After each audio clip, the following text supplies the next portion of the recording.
Good morning. How's everyone doing today? Let me move this over here. Bring this one up here. Let's go. Nope, I just want. There we go. I want to snap this.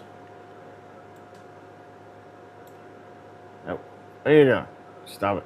I want to snap you to one side and you to the other. Can you do that? Apparently not. Anyway, John, you made it first. Martin, Da Vinci, Mike, Vince, how's everyone doing? So today's stream is I don't know, brought to you by the letter T for Trident. Yeah, it's going. Got a print off of it last night. Just a Pi mount. It's printed in PLA, but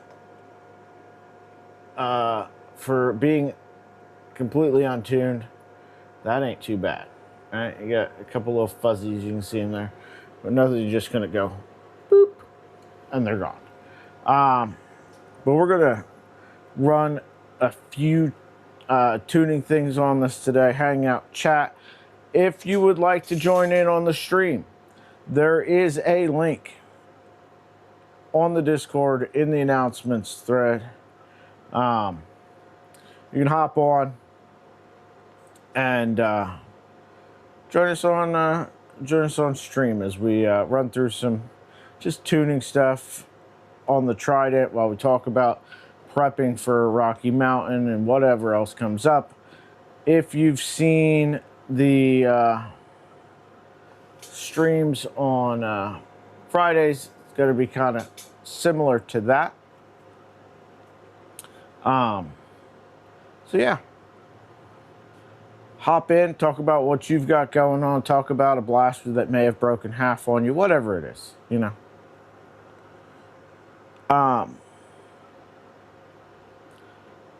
I think at some point today, did Bamboo make that announcement they were talking about? Bamboo Labs. The X2D.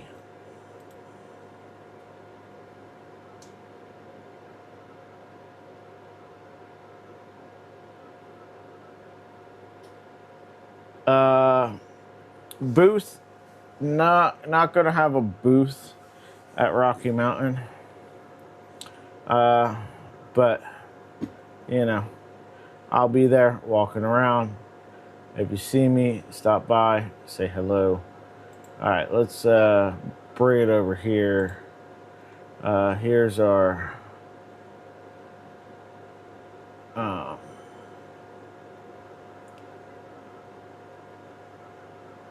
the X2D dual nozzle multi-material, active chamber heating,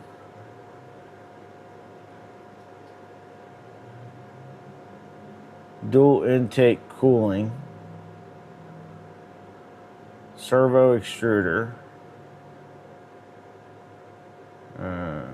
AI monitoring, adaptive calibration, mission certified.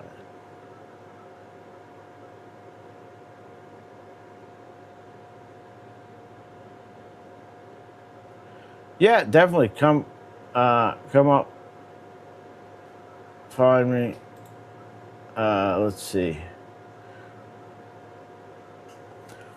So it's smaller than the H series printers, with a 256 build volume. It looks like.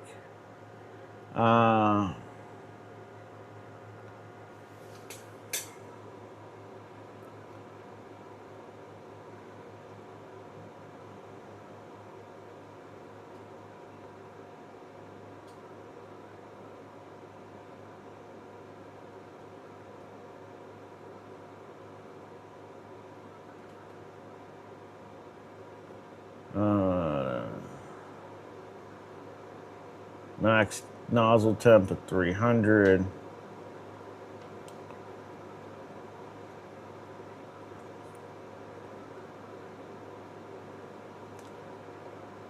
Bed temp of 120.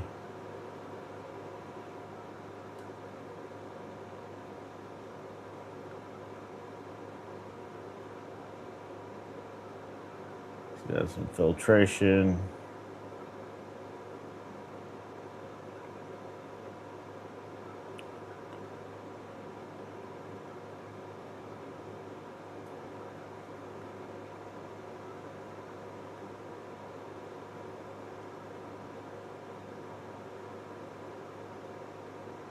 No Ethernet. Come on, Bamboo. What is, why? Why won't they just put an Ethernet port on these things? All right, what are they charging for this thing?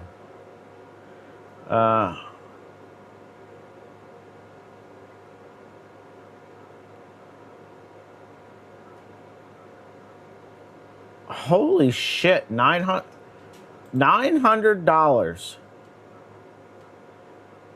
for the combo for this.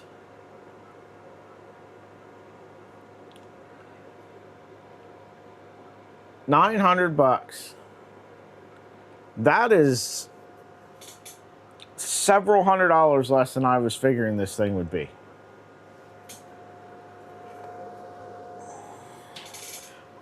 I really want one.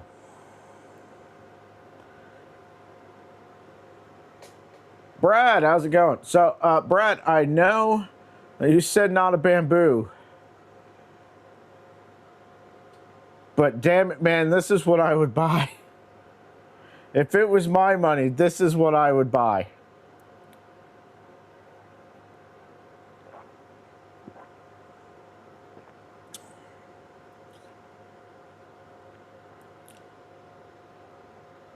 Yeah, $900 for the combo. Dual nozzle. It's only 256 on the build volume. But honestly, I would be good with that. Like this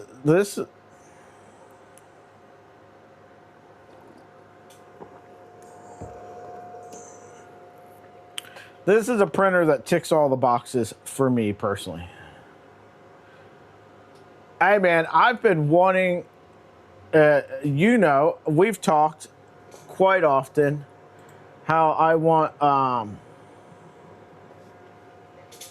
a Bamboo, like I want a reliable printer for multicolor. This is where I would be at, right? The dual nozzle thing is really nice for me because oftentimes I'm only printing 2 colors. 90% of the time when I'm printing multicolor stuff, it's 2 colors. And with the AMS and dual nozzle, that gives me 5 colors, which I don't think I've ever printed more than 5. Yeah, I understand. But if I was going to buy a printer before anybody, like in the first round of these things going out, Bamboo's the one that I would roll the dice on. You know what I mean? A lot of other printers feel like putting all your money on 00 on the roulette wheel, you know?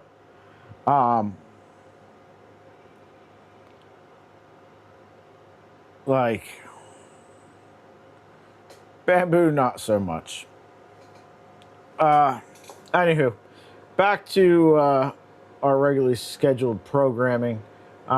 We are going to run a few calibration things on Trident, so we might as well get that running. First thing we're going to do here is home this thing.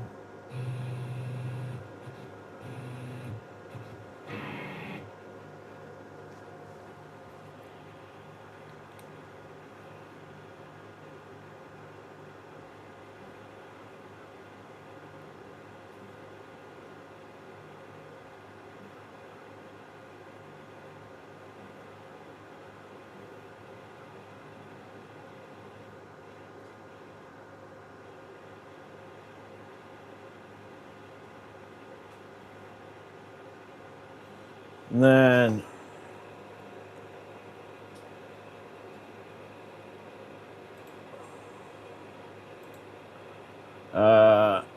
I'm not going to run through shake and tune. I'm just going to run shaper calibrate. Oh, let me do, was it ADXL underscore quarry.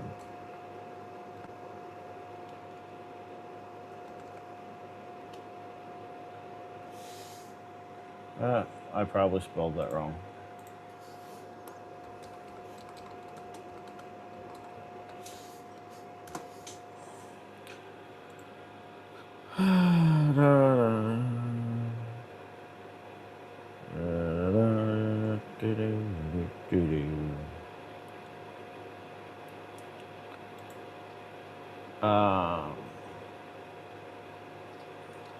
Let's see.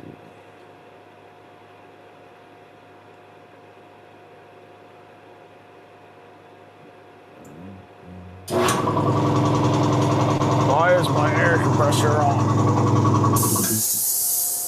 Turn off the air compressor.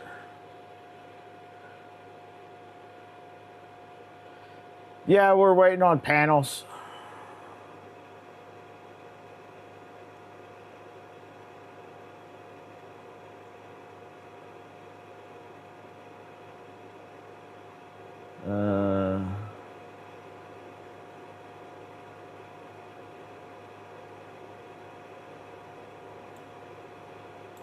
Accelerometer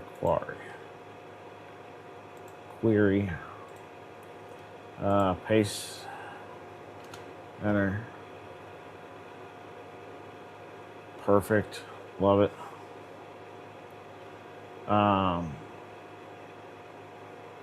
Let's do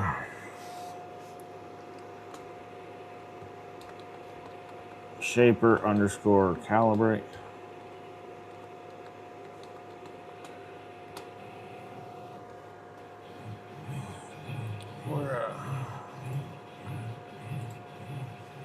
Let that run. It's over there doing a thing. Again, if anybody wants to hop in, feel free to. I know it's the middle of the day. I know a lot of people are at work.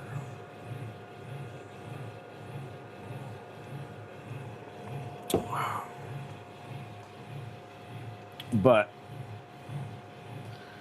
phone keeps buffering. Sorry about that.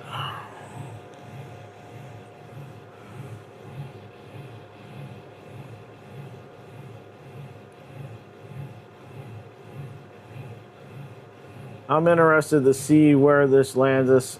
Obviously, I haven't done any sort of belt tuning, anything like that. This is just initial input shaping calibration. Right. But we are running Vitali's rigid metal gantry in this. For those that don't know what that is, it is a 9mm belt. Alternative Core XY pathing versus the original Voron. It's all CNC. Live idlers. Similar to Monolith, if you know what that is. It's very similar. It is a beta.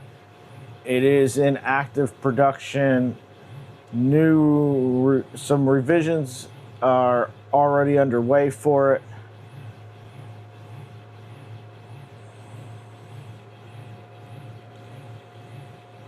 But we are running it with Ouroboros, which is servos for your AB drives.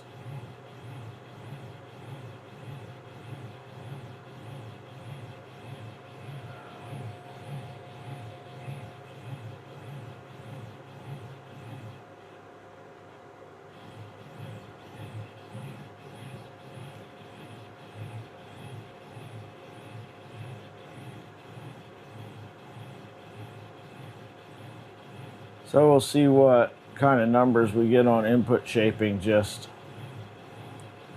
doing nothing, you know?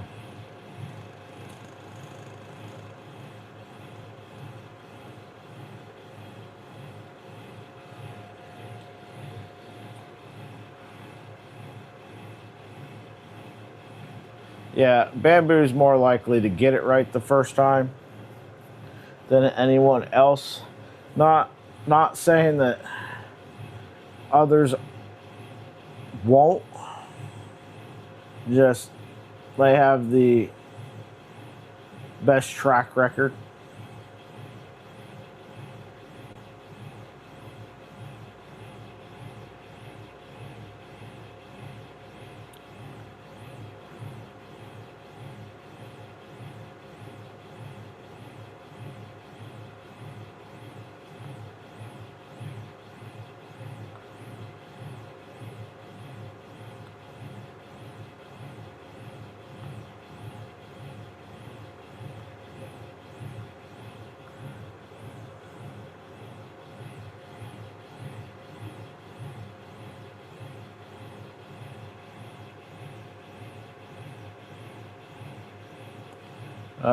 Flash Forge Creator 5 series.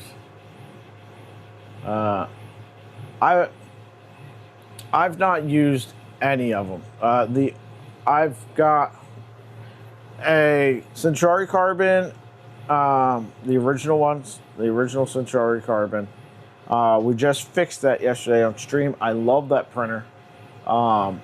It works extremely well. That's the only modern off-the-shelf printer I've used. Right? So, I'm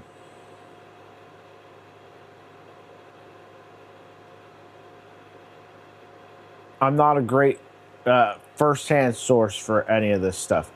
I know people that have used the 85X and have been very happy with the performance of that printer. I know people that have used the 85M and have been very happy with that printer.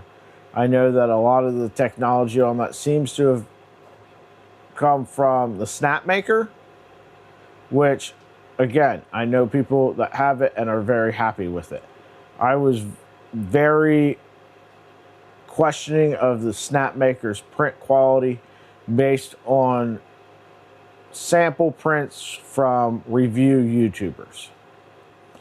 Having seen some prints in person has cleared up any of my concern about its ability to put out quality prints. So I'm sure that FlashForge, it'll be a good printer. All right, let's go over here and see what this has to say.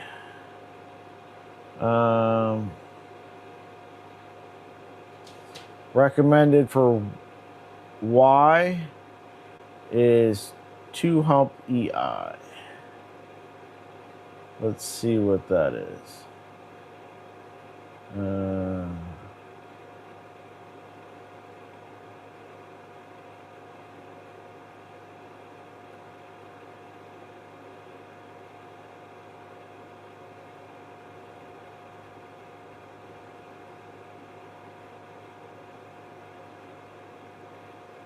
Max excels a 6,000.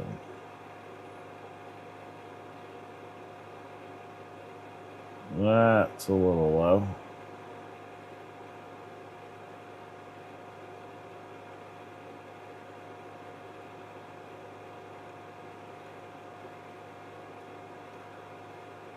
$6,600, whatever.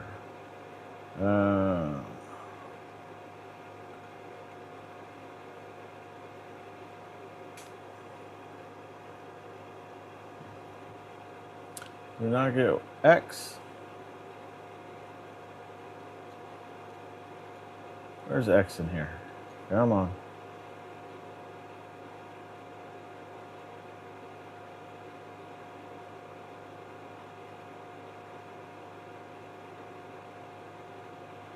Recommended for X. It's 3 hump EI.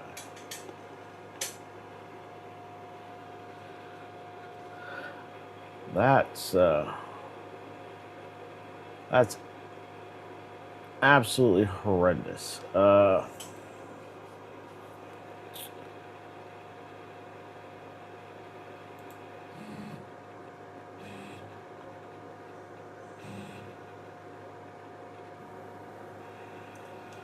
Let's run.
Huh. All right. Well, we'll mess with that. Let's just run pressure advance for this right this second.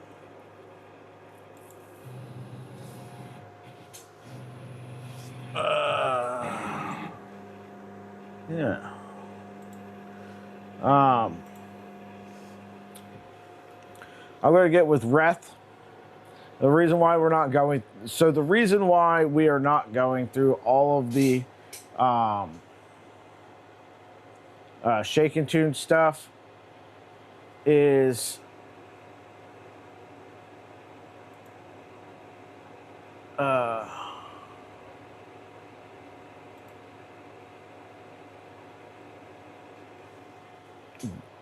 plan is to have Reth come on. We're going to run through stuff and run through that entire process as a stream.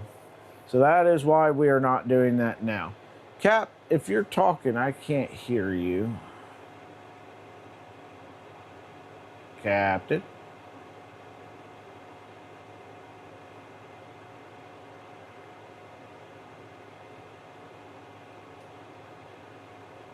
Cap? Are you there, Captain? Oh, Captain, my Captain. I'm not seeing his mic levels move. Is that better? Yep, there you are. I wasn't sure at first if it was a you or a me problem. Windows. Hello, everybody. Windows has 2 DJI mic minis listed. Don't you love it? Yeah. You put a deposit down on the Flash Forge. Yeah, I'm sure it's gonna be a perfectly fine printer. Me? Absolutely not. So we are currently going to run a pressure advance pattern and see where our pressure advance sits.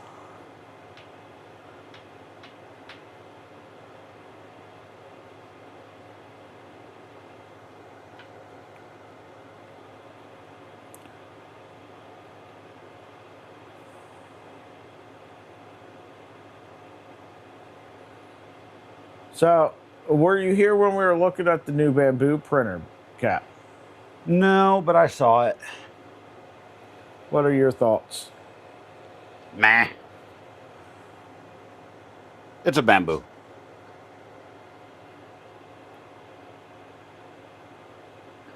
You should know my feelings about bamboos by now. Yeah. They make good printers. The problem is it's a closed ecosystem. I don't like closed ecosystems.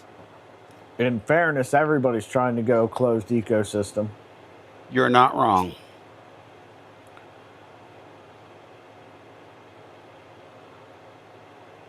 Which is why I'm trying to build more of my own printers. I don't know. So, I really enjoy, obviously, anybody that's been here long enough knows that I really enjoy open source printers, right? I've built quite a few of them. I do a lot of streams on them. Like, I'm not sitting here and going, closed ecosystem better. I look at them as two completely separate and different things, right? Yes. And you do not have to kill one, and you can have both, right? They both serve a purpose.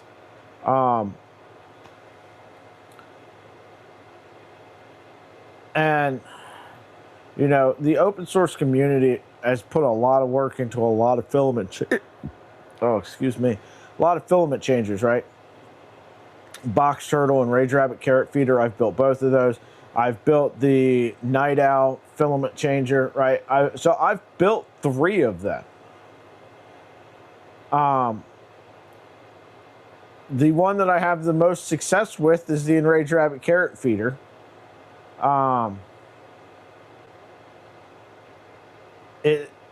Yes, they take a long time to get going and everything like that. And for the average person, they don't want to do that. Hell, the average person that builds a Voron or an open source printer doesn't want to go through the hassle of getting one of those tuned and run, right? Correct.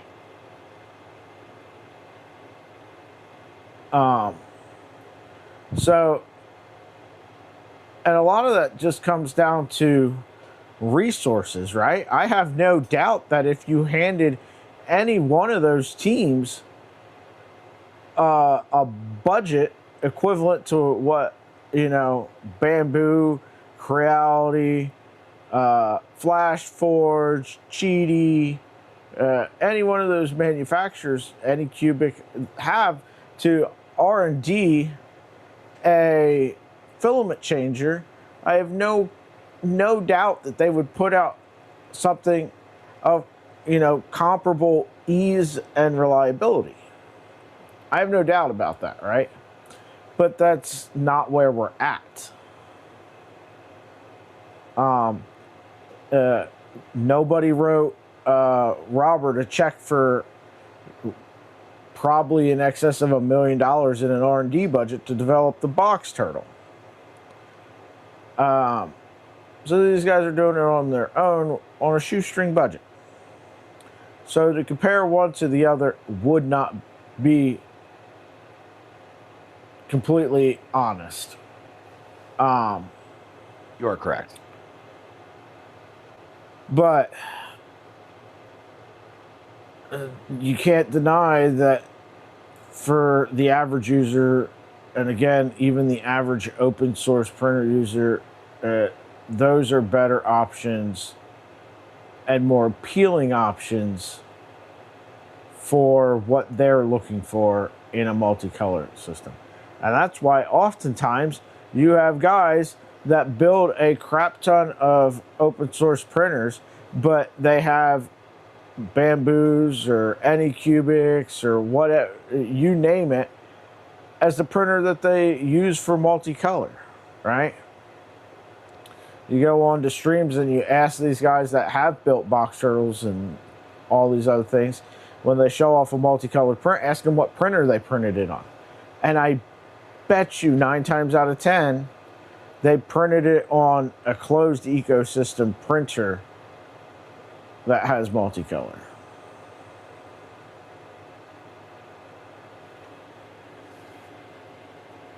So, I mean, you're absolutely right. There's an entry gateway and a knowledge gateway between, and a patience gateway, as a matter of fact, between the commercial pre-built and what we do.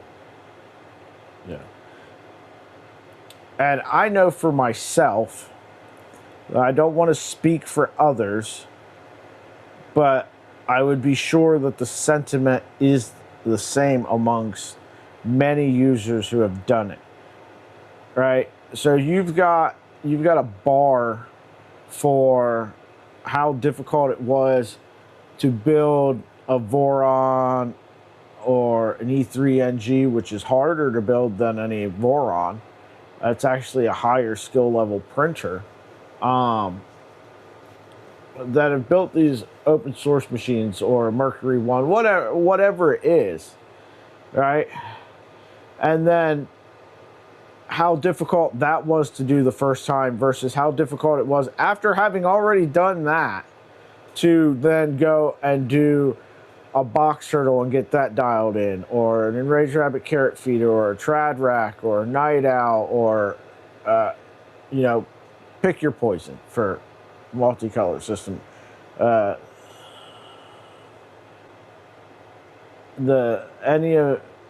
You figuring that out was a much higher hurdle and much harder for me to figure out than it was to figure out how to build the entire printer itself.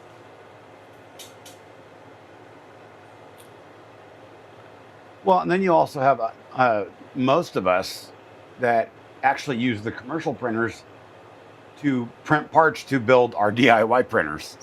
Yeah. That's the funny part.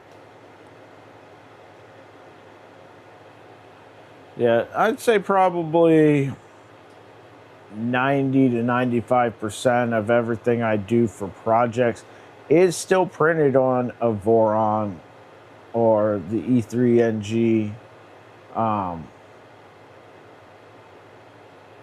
But I do have that Prusa as well. So I've the Centauri Carbon, the Prusa Mark III, the CR10, which is modified, but still, and an Ender 3. They're the like off-the-shelf printers that I have experience with. I mean, like, you know, this monstrosity sitting in front of me here the parts were mostly printed off of either the Anycubic Cobra S1 or the Centauri Carbon. The initial parts were actually printed off of one of the Ender 3 Cobra Max Neos. The initial set in PET G when I first started this project. Of course, I've reprinted the parts 5 times now. Acid Fly Studios says, "You thought about the U1 that's supposed to be open source. It's like $200 more." Yeah, so oftentimes, so in the cost of anything you buy, your part of that price you're paying is the cost for that R&D, right? To figure out how to make it work. And then the second company that comes along that gets to copy the first company's homework is going to sink significantly less into R&D than the first company most of the time. Obviously, there's exceptions to every rule, but most of the time they're sinking less into it. So,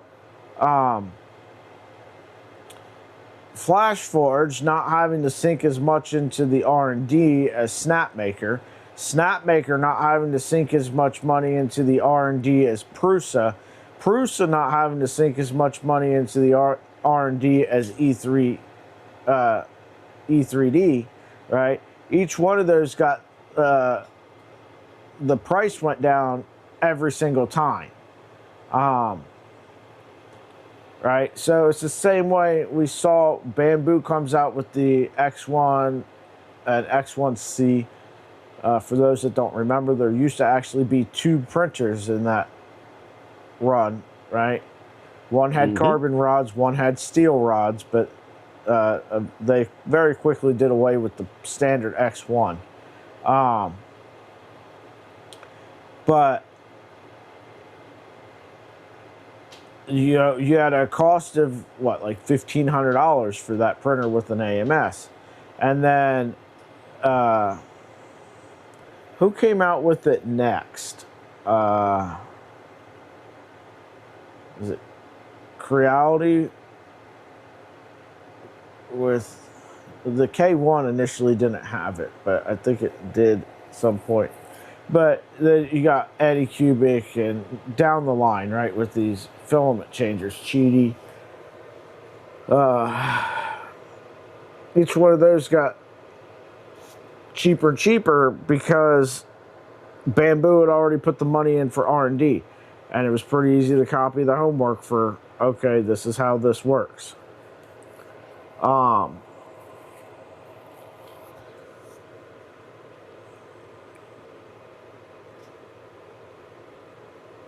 Yeah, so if FlashForge licensed the stuff from Snapmaker, then that really they can legit just one-for-one copy it and do some modifications to make it work for what their use case is.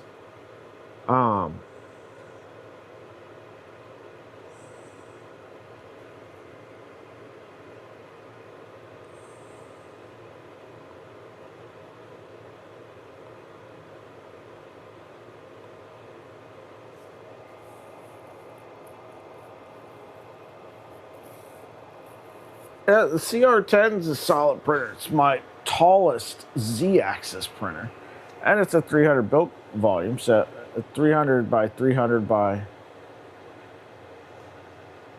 think I get like 370 or something out of mine. So yeah, I want to put a top hat on my V2 so I can get up to full 350 on that, because right now I'm at like, I don't know, 270 or something like that.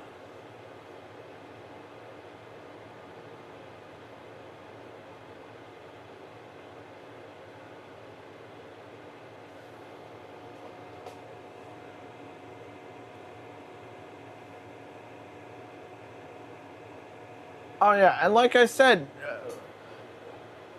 remember, this is just my opinion on stuff, and I do not have any firsthand experience with these things. I'm just giving you information that I've gotten from sources that I trust.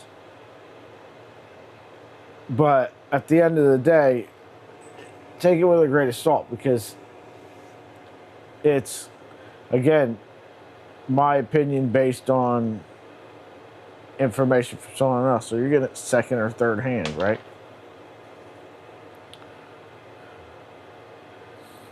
I have learned my lesson with telling people what to buy.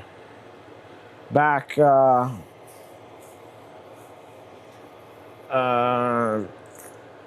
that have been around long enough, the Sovol SV06 came out, right? And people were trying to figure out what printer to buy. And they were going back and forth between, you know, Ender 3s and, you know, Prusa, or do I shell out the money and buy Bamboo? And back then it was, I think maybe the P1P was out, but I don't think the P1S was even out at that point. And I was recommending people buy the SV06, and a lot of people ended up getting burned on that printer. Seemed like the initial ones were solid. After that, they weren't. And I was recommending them to people that wanted to modify it and put clipper on it. But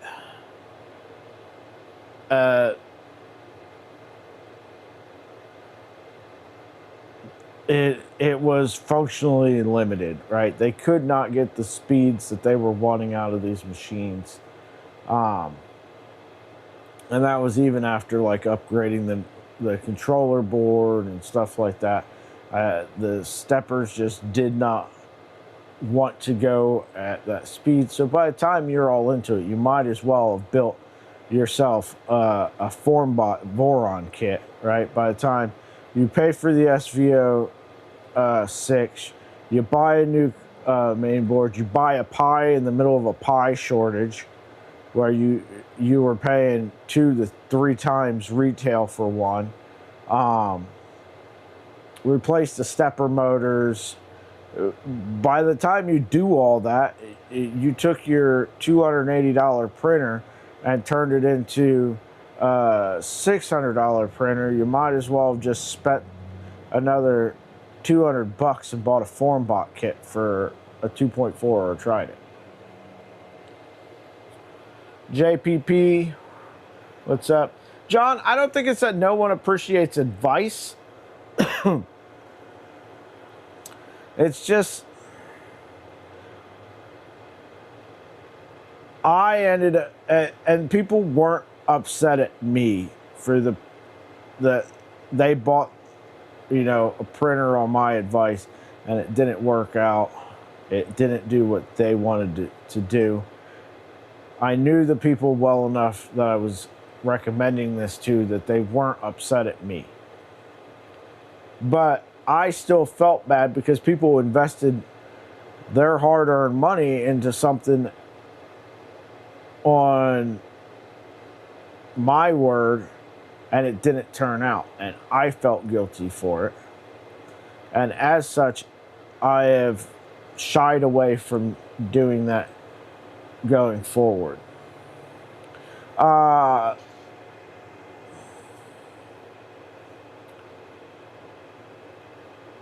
Crap, I need to make this bigger because I don't know what that is. What is that sitting next to you, Cap? Sitting next to me? Yeah. It's a jacket or something. That's my chair.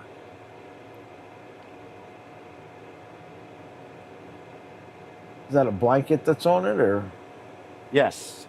I thought that, so, like, I had my screen minimized over here.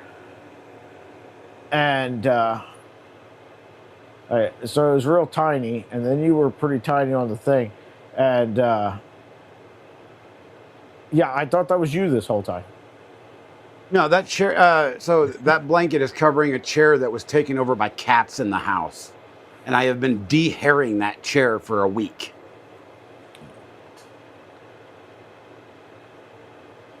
I despise cats because of that.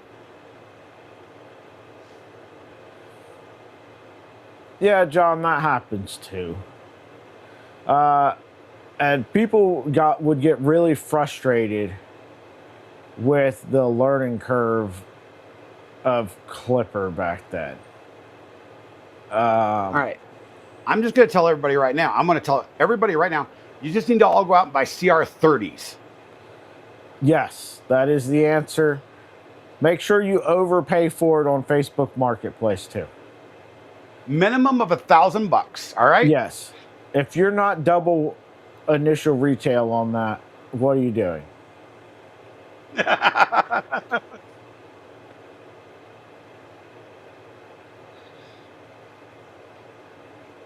And if they don't have the extension for the CR30s, you need to tell the seller that they're losers.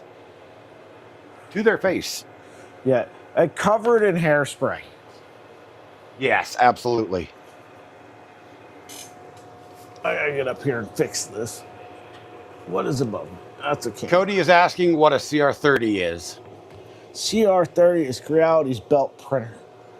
Yes, it is.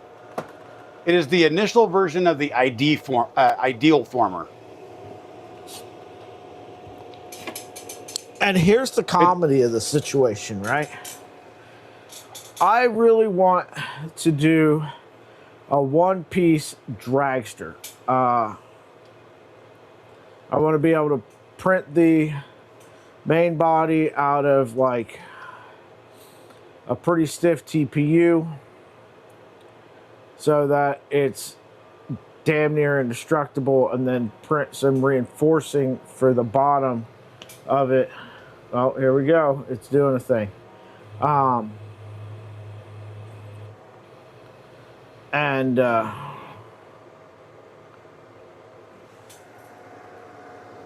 Do that. So the CR10 is actually a printer that I kind of want. You mean the CR30? You have a CR10. CR30, yeah. No, I really want a CR30, to be honest. But I'm sorry. To me, it's not worth more than $100. No, well, it's so old now. In order for it to be a functionally good printer, it would take so many upgrades. It's only worth about $100. You're right. because you'd have to replace motors, the hot ends. You'd have to put it on rails. So you're looking at what, $300-400 in upgrades right there. The whole tool head has to be changed out. I think for my purposes, I'd be able to pretty much run it stock, as long as it wasn't clapped out. Do you know how long it would take to actually print a full-size dragster for, say, Rocky Mountain or Murph on that thing? That's like 30 hours. I don't have anything else to print after it. That's like watching paint dry. It's not like I'm sitting here waiting for it so I can print something else. That's the only thing it needs to do. You're like going, is it actually printing? I can't tell. No, but they are cool printers. This is gonna work better. I moved it over so the beacon probe wasn't half off the edge of the bed when it was doing this Z-tilt adjust on it. But in order to make it functional, you would actually have to get the extension or build an extension for it to do what you wanted to do. I mean, it's just like a table saw. You just build a offload area, right? Well, it'd have to be very slick. I got PTFE dry lube spray, man. I'm just gonna spray the shit out of a piece of ACM panel with dry lube and call it a day. Dry lube, Teflon spray. Yeah.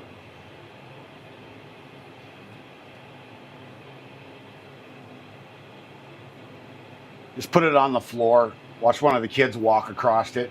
Whee! Yeah, I love that stuff, man. It's great. It lubricates your lungs, keeps you nice and nice and healthy.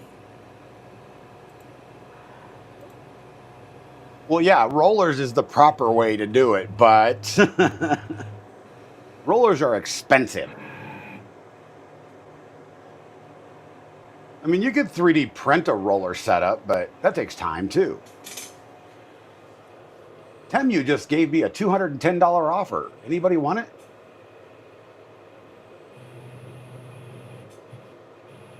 Yeah, rollers would work too, but that's a pretty big freaking investment for my $100 CR30 that I only need to print once. Yeah.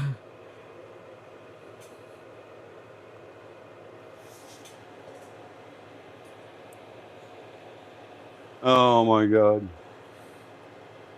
I want to talk to Mandela Roseworks and see if I can't get them to sponsor their kinematic setup for the Trident. Well, you will get a chance here in just a few days. They're nice people, by the way. Very nice people. They are. I've talked to them before, but I just, you know, at shows and whatnot, never actually asking for anything.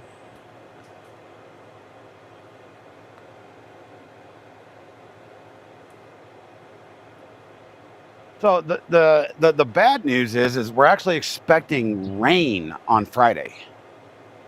Mid-afternoon, about 2 o'clock. That's all right. As long as it clears up in time for me to get a picture of the Rocky Mountains as I fly in. Well, you're flying in at night. That's going to be an interesting one. No, I get there at like 8. Isn't it still light out at 8? Barely. I'll send a DM to the sun and see if I can't work out a deal. I mean, being up at that height, you might catch the sunset, so you might be good. From 30,000 feet, you might be good.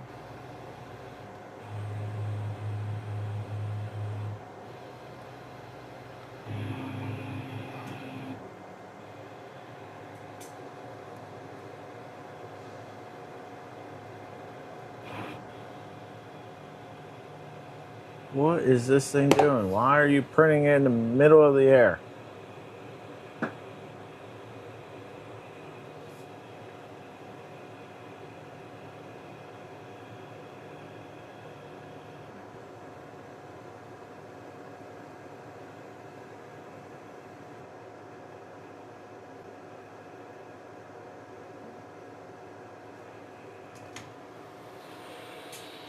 So I figured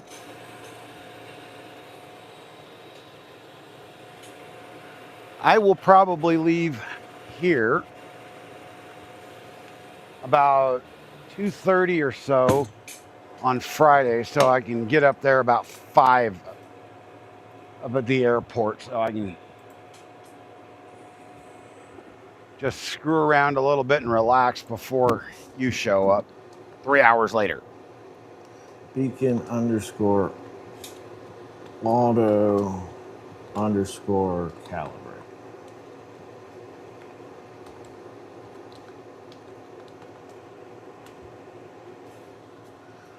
Oh, hot end temperature's too hot.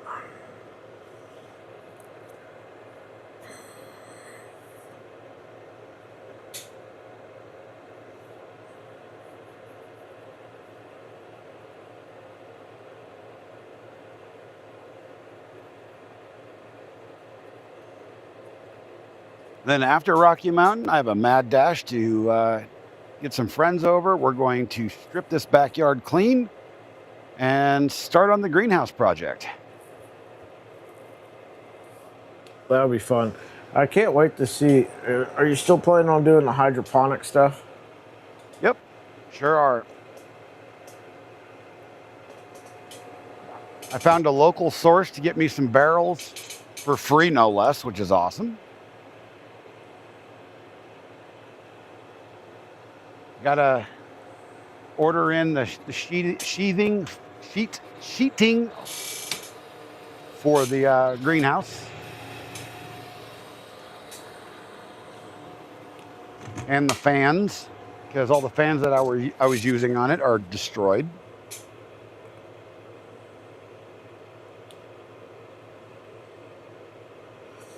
Have a good one, Cody.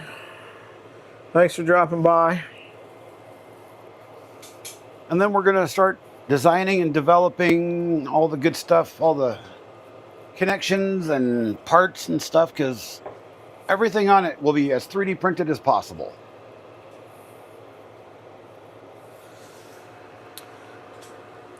So I did start packing some stuff. I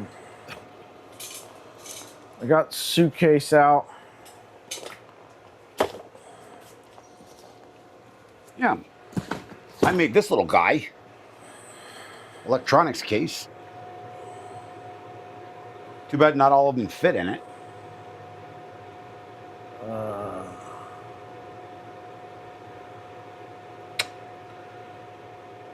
Go over here.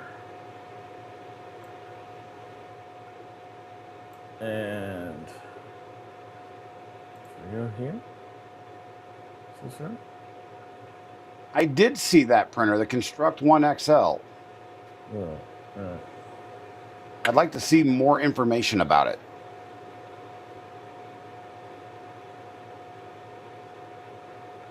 Yes, that's right. I'm trying to find the right scene. This isn't the right one either. Do I not have one?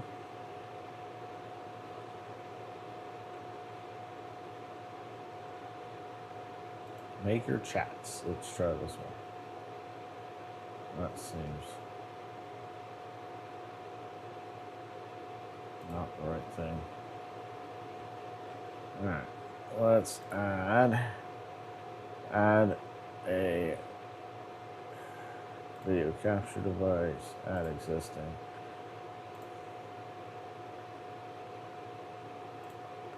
So there was a Voron that I spotted in the wild the other day up on Reddit that was kind of sick looking. It had an interesting looking extrusion that had triangle extrusions, not like Doom Cube extrusion, the rounded.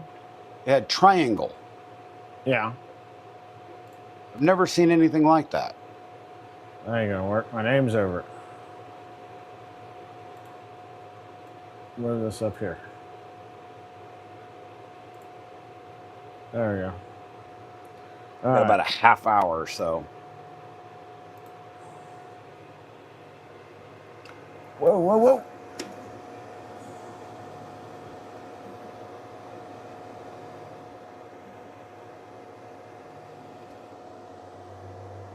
Don't let it pull a do-ender.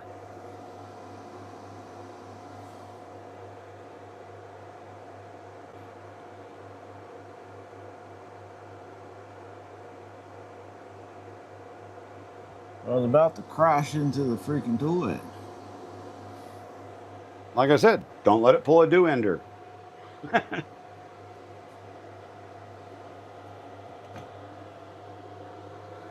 So I printed that adapter so I could mount the bamboo hot ends for my dragon burner. The model said it fit the mini Sherpa for the extruder. It does not. It fits the mini Sherpa, the micro Sherpa. So I had to go hunt down another model. That was unfortunate. Waste of element.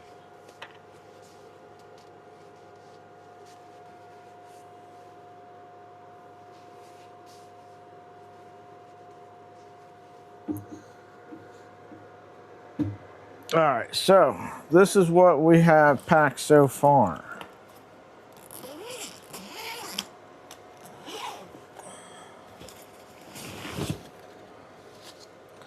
I have packed my backpack.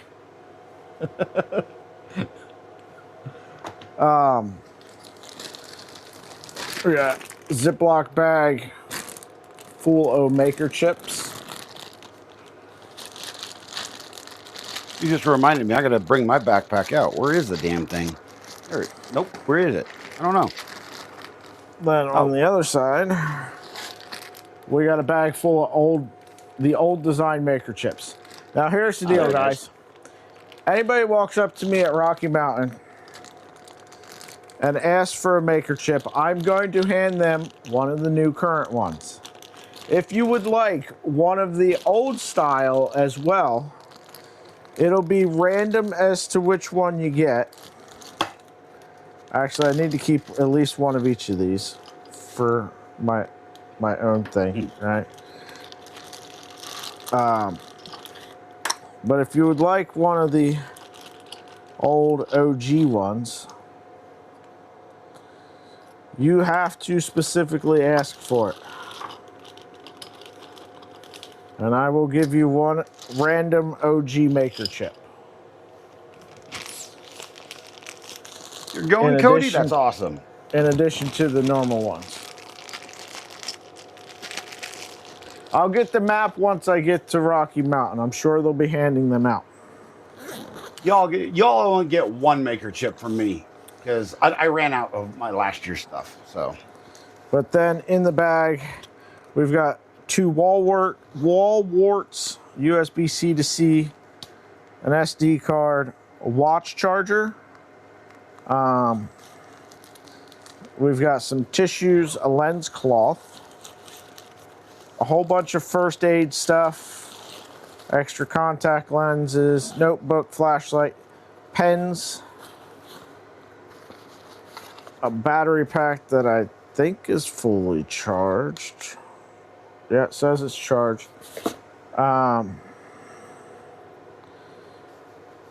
then we have meds.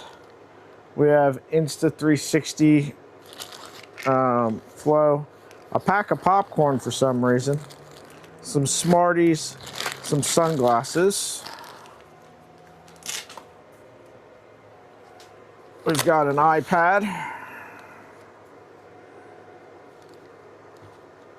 Pouch for maker chips.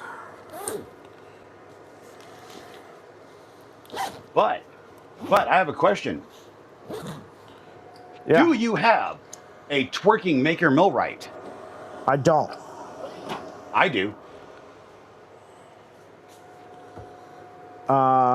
Once this stream is done, I'll be throwing my DJI mics in. I gotta go get like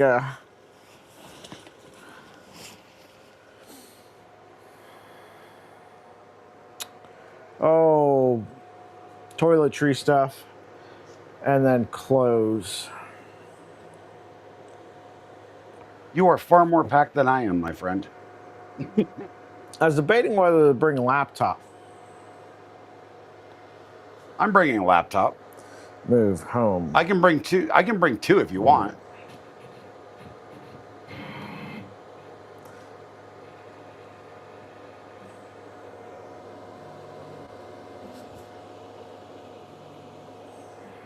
I'm not sure if I'll need a laptop.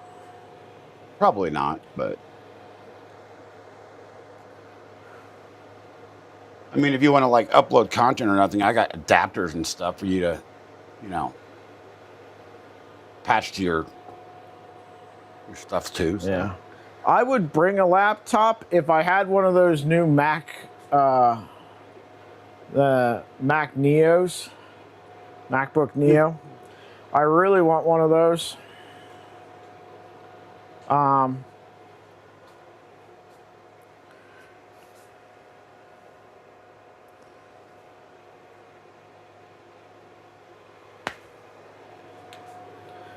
Brad with the $25 tip. Thank you very much. Appreciate it, sir.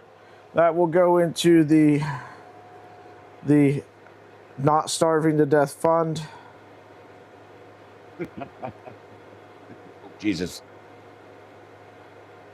I'm a fat guy. It'll be a while before I starve to death.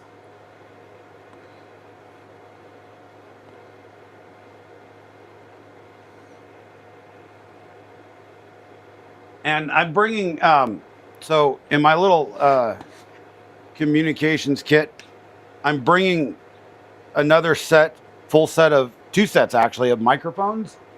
Because last year, people were complaining that the DJI mics were interfering with each other and people were getting cross signals. So just in case we need them, we have them. All right. Yeah, I'll have my AirPods too. Grub at the pub.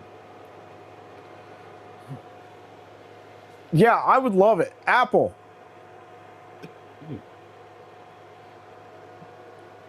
Send me stuff. I got extra SD cards, cameras. Closed ecosystems.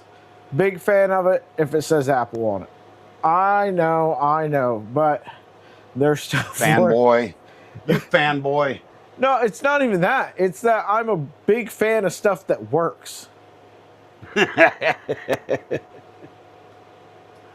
Also, you can tell I'm low on laundry. I broke out the vintage El Cromino shirt.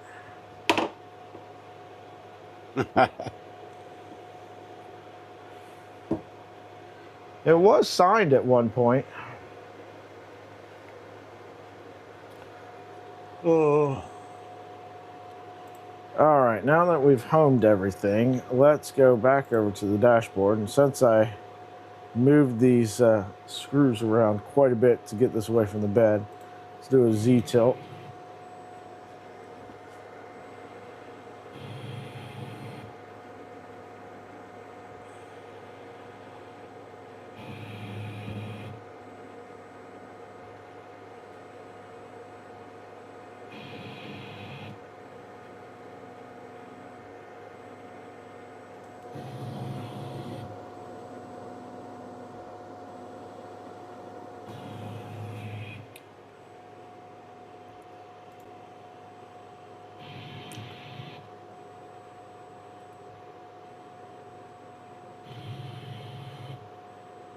Go in here. Shirts are out for delivery.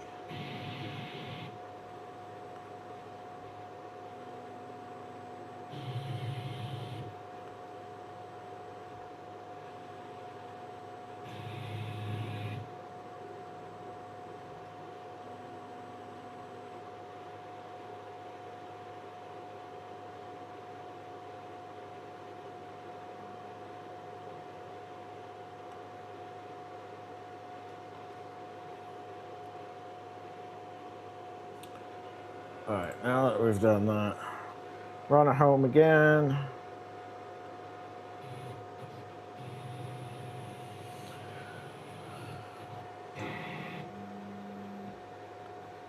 B-Dog. So I don't care if it's got no AI. So here's the thing, right? Most of the time I travel with a laptop that is an i3 from 2018. Printing calibration prints. And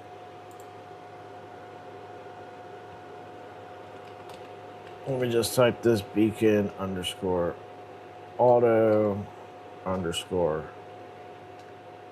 calibrate.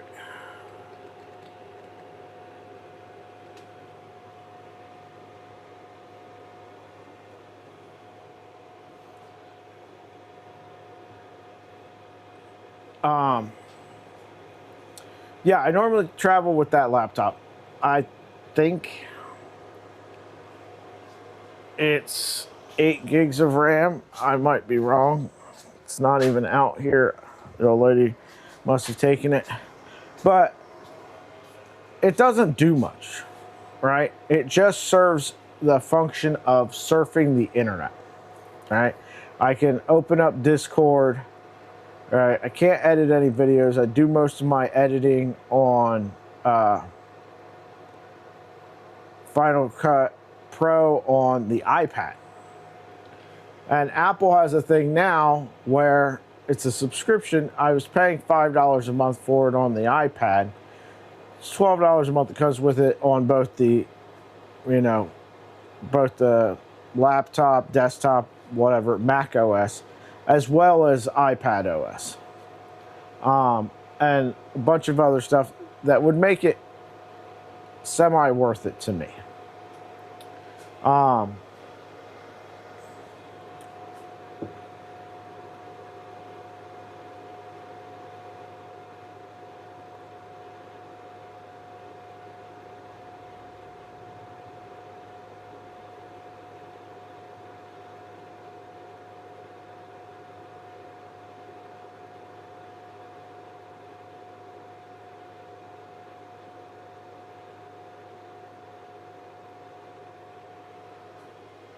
So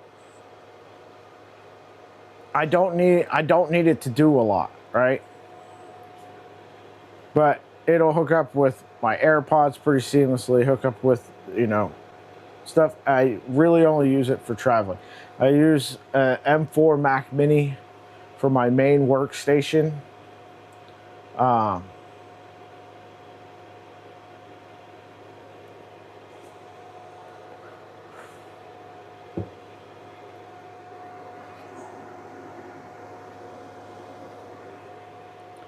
All right. Now let's see if I hit print on this, what happens.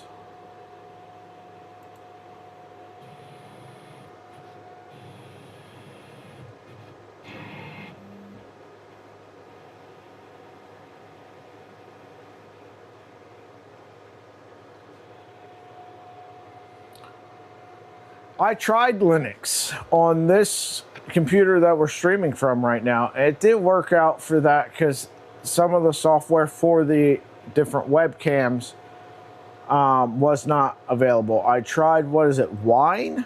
Is it Wine for Wine. Linux that lets you run a Windows software, and that didn't work for that either. And also OBS was missing a bunch of features that are present in the Windows version. So it's currently on a version of Windows 10. It's never going to get updated because it won't allow it to install Windows 11. It says it doesn't have hardware sufficient enough for it, but that's okay. This computer pretty much just streams. Shout out to the guy who sponsored most of the components for this streaming computer build. Cap, that's you, bud. I don't know that asshole. That guy must be was a kind enough butthead. to send power supply, motherboard, RAM, CPU, a graphics card to make this build possible. So That guy did nothing of the sort. Lies. It's all lies.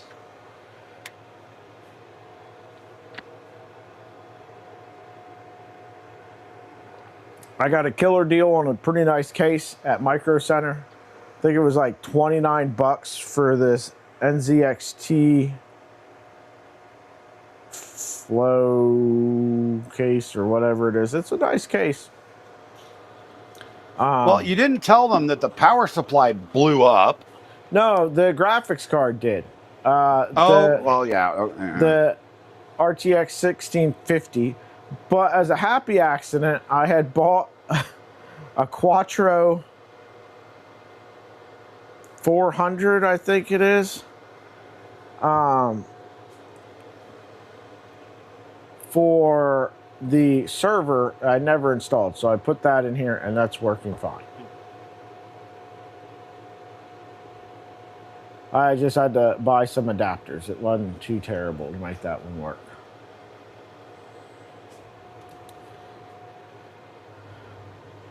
One of these days, I want to learn enough to try to repair that graphics card. Because at this point, it's not like I can break it anymore. It's already broken, right? Well, that is, if it even is broken. We don't know if it is broken or not.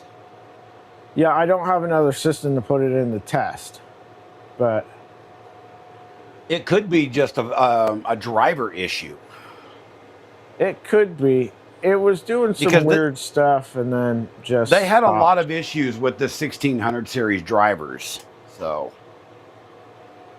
and there is a way to put Windows 11 on that machine, and I can send you a ISO file of how to do it if you ever want to go down that route. If you ever want to go down that route. Yeah, at some point, you know, I'll figure out something, or need a graphics card for something, and then we'll cross that bridge. But like I said, right now I don't have anything to put it in. Then we also got the Dell Mini that we have a project that we have to do with that thing for too. Yes, that mini PC. What did you want to do with that? I don't remember. The original plan was to have it run the Trident. Yeah. Oh, yeah. But you were talking the other day you wanted to do something else with it, and I can't remember what that was. Oh, make it so that it acts as like set it up on Tailscale, so I can remote into it. That's right. Or Tailscale. Apparently, AnyDesk is free for like. Yeah. AnyDesk. Yeah. And then be able to remote into it so I can access my printers that way. Yeah. There's also a free version of the server and the client for TeamViewer too. There's a free open source version of that. I just found that. Nice. Yeah, I think there's some options to make the stuff work. Which I really love TeamViewer.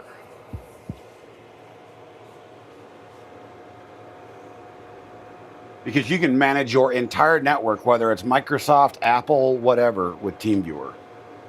And apparently the open source version has all the bells and whistles. I hear scammers from India are big fans of TeamViewer too. Yeah, they are. And VNC. Yeah. But I have to go. I have a haircut coming up here very shortly. Oh, okay. Yeah, I could really use a haircut myself. I mean, yeah.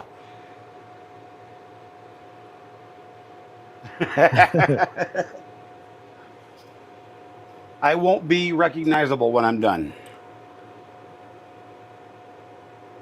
So, well, enjoy, everybody. I will catch you on the flip side. Have a good one, Cap. Thanks for coming on, hanging out. Yeah. We'll catch you guys later. If anybody else in chat wants to come on, hang out, talk a bit, there is, again, a link in the announcements channel on Discord with a link to join in.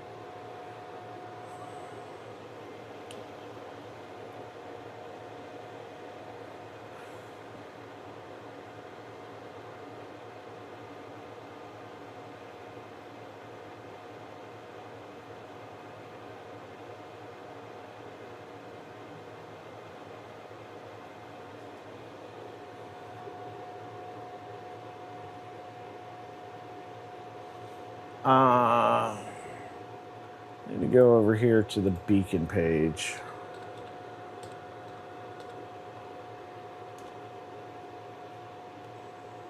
Docs.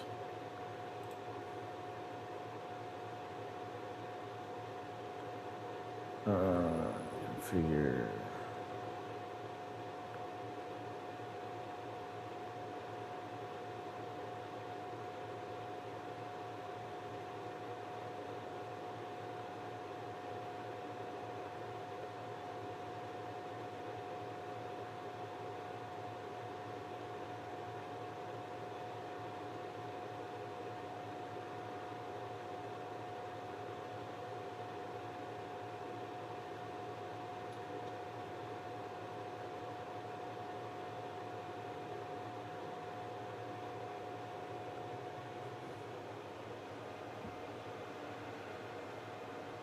Hey man, you want help? You know where to find us. We're normally in chat on the Discord. To Mr. Howie Do It. Hello. How's it going, man? Lunch Not bad. break? Yes, sir. We're having some lunch. So LTX just sent me over the finals, so we'll get that bottom panel before too long. Oh, nice. Yeah. Can't wait to see what it looks like. Yeah, when I'm not juggling this on a phone, I'll send it over. I'll send over the rough of it. All right. Looks nice. Yeah, I was talking to him about doing something on the Trident on the back panel. Yeah.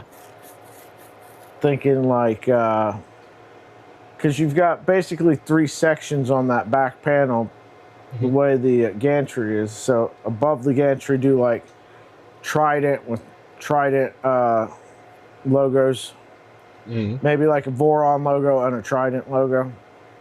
And with the Trident, with the bed being up, that bottom panel's not a bad one to put stuff on too. No, so the bottom panel on this, I'm not sure if you guys can see it on there. Go over to this view. You see there's the Dad's Garage logo down there. That was done you already got it. Happy Manufacturing. Nice. I've been thinking about putting some of those crossbars on mine, like you've got in the front of yours. Yeah. I don't know how much they help or not, but extra can't hurt. Yeah. I saw some CNC ones, but they didn't have any colors that worked with what I had. Yeah, these are printed ones. Vez actually made these. He modified the ones from the VZ bot with Voron logos for the Voron guys. Nice. They were a little bit hard to track down when I was looking for them. How's the test prints coming along? They're not so far. It went to print and was trying to print like 10 millimeters in the air. Wow. Clown Hammer, how's it going, bud? Mr. Clown Hammer. Yeah, on the phone I can't view the chat like I can when I'm on the PC at home. Yeah. After this last update, I'm lucky the phone does anything. You gotta travel around with your iPad for just in case of streams. Yeah, I probably should. I've got one. It hasn't been getting used a lot lately because I haven't been on the road here lately. Yeah. I miss having mine hooked up to have its own cell signal. I can do it on using, was it Straight Talk now? So I could add it for $10. I miss my watch being connected too, but there's no option to add my watch. Yeah, I would use my iPad when I was traveling. It had a VPN set up in it, so I could put it on like the hotel Wi-Fi, but all my other stuff could log into it, and it would separate everything out. So like somebody else hanging out on that Wi-Fi wouldn't like catch my credit card number or something if I hopped in and bought something or whatever.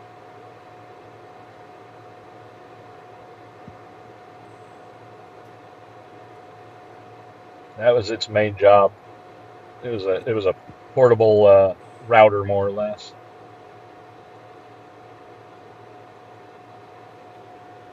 Yeah. Clownhammer, if you want to hop in and hang out with us while you're prepping for Rocky Mountain, feel free to hop in. Link is in Discord announcements. And yeah, I'm sitting in my van, but I'm not driving or moving. It is in park. Well, it'd be weird to drive, stream, and eat lunch all at the same time. Well, I'm just throwing that out there for the general public. Yeah, go onto my Discord, go to announcements, and it is the newest post in announcements.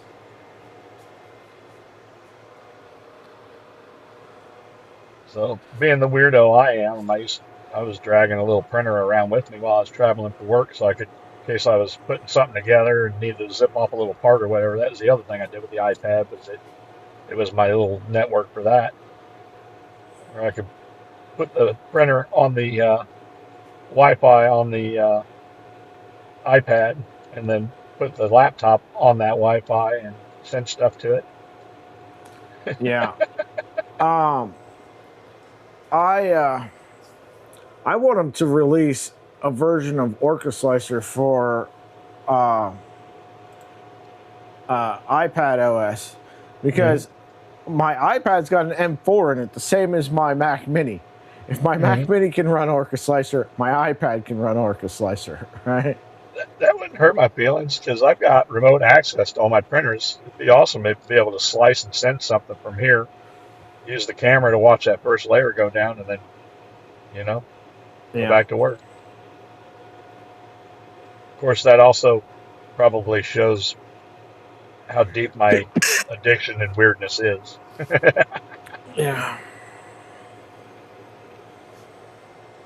How you doing, Clownhammer? I'm not hearing anything if you're talking, buddy.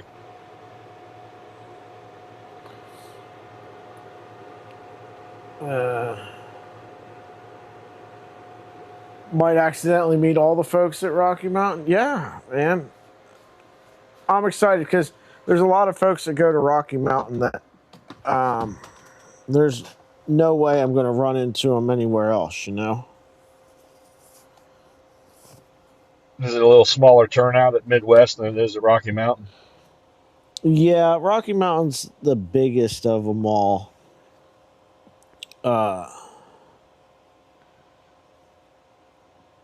Next year I might have to pass up Midwest and do Rocky Mountain instead. Just alternate years on there. Some I don't have enough days off to do both in the same year. At least not this year. We're doing a cruise at the end of the year. Oh, nice. Where are you cruising to? We're getting on the ship in Puerto Rico, and it's just a big island hop, just island to island, all down through there for 5 days. Okay, can you hear me now? I hear you, sir. We can't. Okay, there we go. So, just wrapping up my stuff too. I was messing around with the Soraya Tech Air, and I think these might be too soft for the dragster. compared to the ones I got on it are a little bit in between. Yeah. So, yeah, I just got to finish printing my panels, and then I can get it put together rest of the way. Tested both mine and the wife's Death Racers. Those are working. I'm getting ready to start on a Death Racer for Murph. Oh, yeah, not too bad. And then helped Justin and his wife a little bit the other night with some stuff. So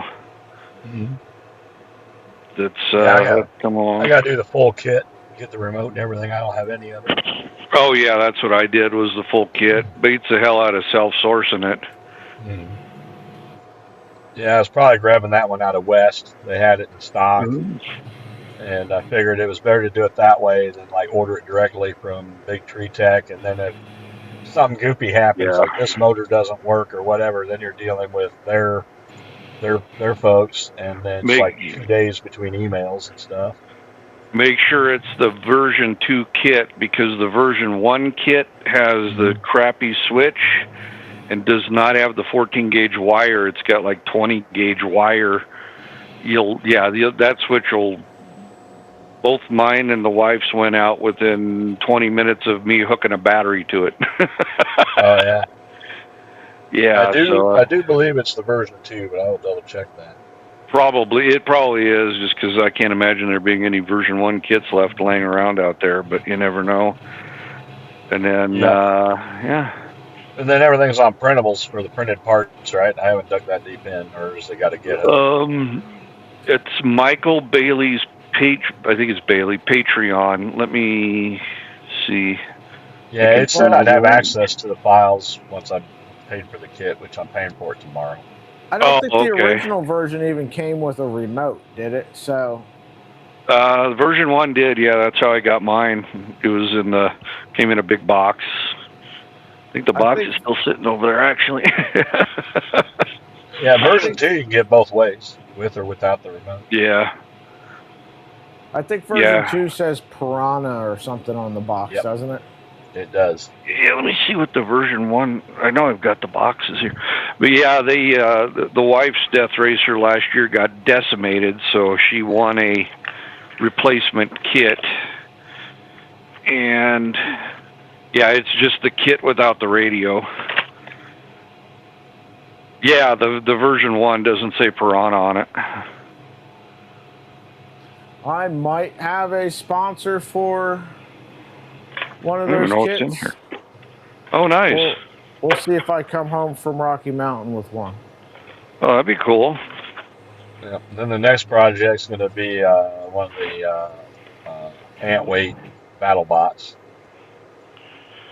I thought about doing that because Cookie Cat sponsors that, I think, and then I never really got around to it. It seems like it'd be a lot of fun. Yeah, we were watching them there was a engineering open house last Friday at the U of I. We were out there, and they had some battle bots going. My youngest was really into it, so that made him decide he was going to go to Murph with me where he didn't want to before. But right. It was on the pretense that he was going to drive the battle bot. Nice. Since I'm volunteering, I don't know how easy it would be for me to do the battle bots. I'm going to be, I'll be helping in the maker stage, what my schedule shows. So helping, do the streams and that type of stuff, which shouldn't be too bad. Well, if you build one, I got a 12-year-old that'll help you tear it up. Are you coming to Murph? Are you coming to Murph then, Clownhammer? No, this is Rocky Mountain. I'd love to go to Murph. It sounds like it's a blast. Yeah, they've got a huge turnout for the battle bots. They've got an entire building that's just battle bots. Oh, so Rocky Mountain, they've got it moved from the North Hall to the South Hall this year, so you can see. So it's not in a main wet thing, and they had a pretty good turnout for it last year. They even brought some of the real battle bots, the great big, 1,000-pound. Yeah, they had a few of those. They weren't running them, but yeah, they had to bring them in on like a transmission, like a cart to roll a transmission and jack it up, and one of those lift tables because they're meaty, but should be good. Yeah, they're it's going to be a good time. I'm looking forward to it. So as long as I get my damn panels to quit warping. I printed them once, but I forgot to take into account the shrinkage. So the holes don't line, so the panels didn't line up real good, but I mean, they printed good. But yeah, the holes didn't line up worth a damn. So,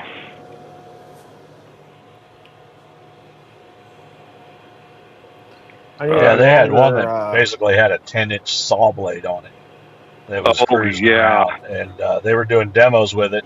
They had a chunk of 4x4 and some kind of a hard ball in there. It was just chucking them things around in that Oh, I acrylic bet. I can box. only imagine what it was doing to the. Yeah, I've seen some of those from the old. What was it? Robot Wars or whatever on one of the stations used to play that all the time. Yep.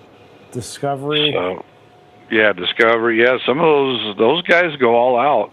So, Yeah. but yeah, it never ends. But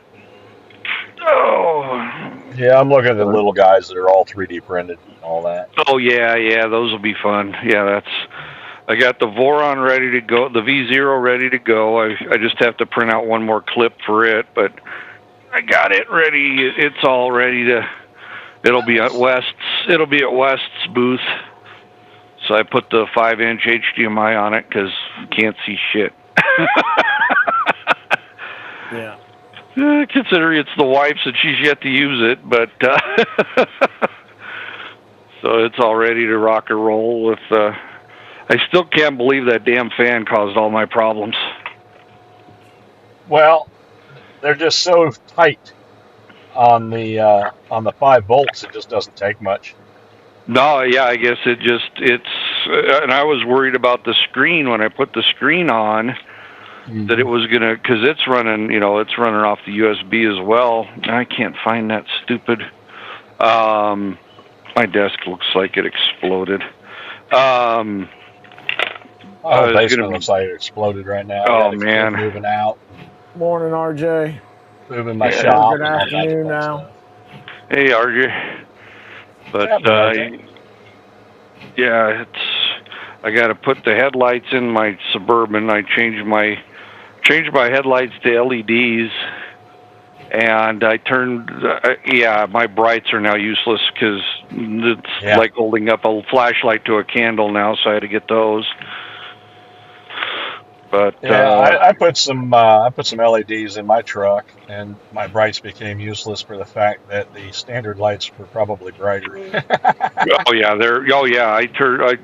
I lit up the whole damn garage. I'm like, holy cow! I guess I need to get the ones for the brights now. So then mine are aimed right though. I mean, they're bright as hell, but they're aimed down to where they're not blinders. Oh yeah, I gotta test them and see how much further down I'm gonna have to aim them, but because I haven't been out at night yet with them, but I know I'm gonna get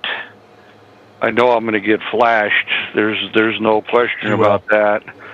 Yeah, so the trick to that is change your brights out for some LEDs too. So then when you flash them back, they just melt. That's what these are. That's what these are. Is I've got these guys here that are the LED. These are 60,000 lumen, and what I put in on the regular is 40,000 lumen. Yeah. So if I get flashed, they're gonna go. They're gonna get the home LASIK kit. Yes. LASIK on the fly. What was the Marvel character rode the motorcycle and would burst into flames, become basically a skeleton? The Flame, the Human Torch. Ghost Rider. Ghost Rider. Ghost Rider. The motorcycle. Ghost Rider. Flip on your brights and their head just bursts into flame like Ghost Rider. They'll. I need to bring my tool kit in here and add all this stuff to it. Yeah, I'm bringing tools and stuff to chargers and all that good stuff, and I keep finding more tools to add. But I don't know. I had that 5-volt, not buck, but a 5-volt, adapter that. No, that's mince. That I was going to throw in just in case the printer starts whacking out again. Yeah. Now I don't know what the hell I did with it. I got to fix the Bamboo. The A1 Mini I've replaced everything in it. It's still doing the same junk to me, so I'm waiting for Bamboo to get back to me on it. Are you having Z troubles? Hot end temperature malfunctions and cutter stuck, and I've replaced the tool head board twice, the main board, and the hot end heater 3 times. And I emailed them and I said, we need to come up with something different because this is still happening. So that was this morning I emailed them. So I'm not anticipating a reply anytime soon because they're in China. So Yeah, that's the thing. Like you get 1 or 2 emails out of them a day, and it's the Chinese company. It's not just a bamboo thing. That's why I was buying my Death Racer kit through West instead of straight through BTT. Oh yeah, then that way you can get local support, so to speak. Yeah, or at least they could mail me something out in 3 to 5 days, and I could talk to them on the Discord or by email in real time. Oh yeah, those guys at West are great. I mean, yeah, they took good care of me with that pico-bellical problem. Yeah, honestly, man, all of our big ones are good. Fabrico, West, KB. I don't have any complaints about any of them. Oh yeah, I haven't done. Fabrico didn't have them in stock. Okay. And West had them in stock and able to ship. Nice. Yeah, Fabrico. I haven't bought anything from KB3D yet. I bought a spool of filament, I think, from them, and they shipped it out pretty quick. Yeah, they're real similar to dealing with the other two. They keep a good mix of stuff, decent customer service. And, they're well, and they all work together too. They're competitors, but they help each other out. It seems. Yeah, KB's where all the stealth changer stuff came from because they had it in stock, and they had a really nice configurator for it in place. Nice. What the hell did I do with that? Oh my God! Are you looking for one of the 25-watt wall warts for USB-C? No, I had a buck, like a 24-volt to 5-volt converter that it was on my desk. But if you saw my desk, you'd be amazed I could find anything. Mine's it's a disaster. I've got Hot Wheels everywhere, glue everywhere. But I figured I'd throw it in with the. I throw it in just in case it does something stupid at the show. It's been working great, and I probably should just put the thing in, but that would be too easy. Yeah, I'm a mess right now. I just started in on another NG, and it's going to replace that Artillery M1 as a workhorse on the bench. Oh, nice. I'm tired of messing with that M1. Oh. This one's going to be geared more towards abrasives, this MG build. Oh, okay. Yeah, that's primarily what I use that artillery for, is the abrasives. Oh, nice. When it prints great, but I'm just like the cutter on it doesn't work right, so you got to do your own goopiness to unload it, and it'll just randomly give you homing errors. You got to restart everything, but it'll home and run right after that. But it just does weirdness all the time. Huh. See, my problem is I get these things built, and they start printing. I get to printing, and they print decent enough that I stop while I'm behind. I don't finish the fine tuning on them, so I could get a much better print out of them, and they print good. But I mean, they could print great, but I kind of follow in my old man's footsteps. So it's good enough.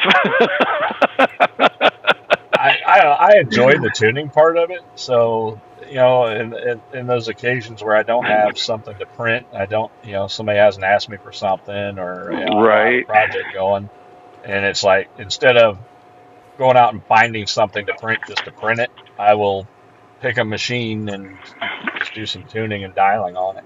Right, and that's what I need to start doing. And I was printing out all those maker chip collectors, and I should have been using those. I was using those to tune a little bit, but I should have used them to tune a little bit more. But yeah, half of them were what I printed about 50 of them on the Do-Ender. Yep. Same on the Voron. I did all the lids either on the Do-Ender or on the A1. Mm-hmm. And then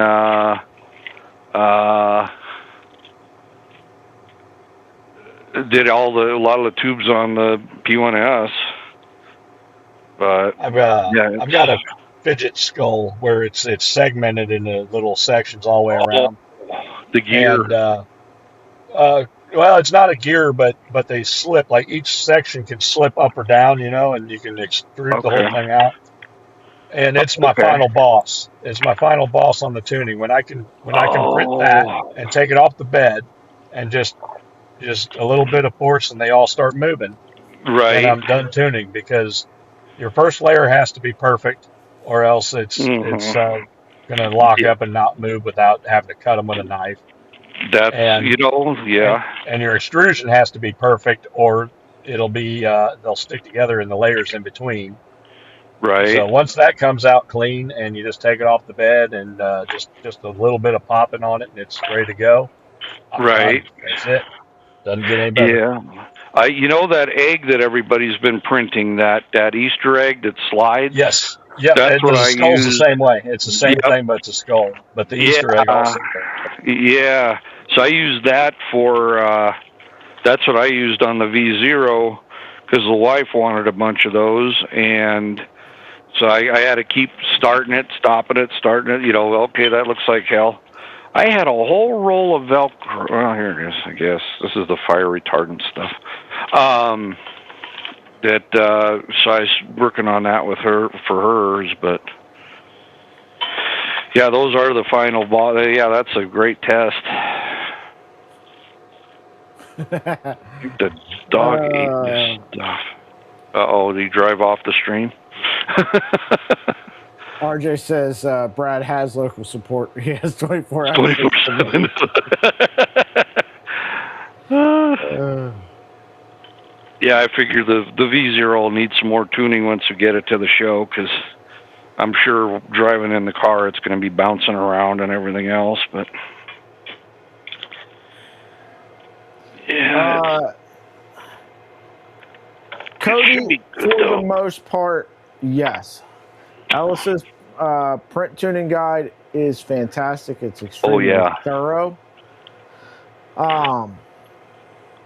You've just got some, depending on what you add to the printer, you might be adding more steps that you need to take into consideration, right? So if like Beacon, for instance, if you've got Beacon, depending on probes and stuff like that, you have to do some config stuff. That's what I'm working on right now. I just took a set G-code offset out of the print start macro. I was raising it up by 0.06 millimeter. And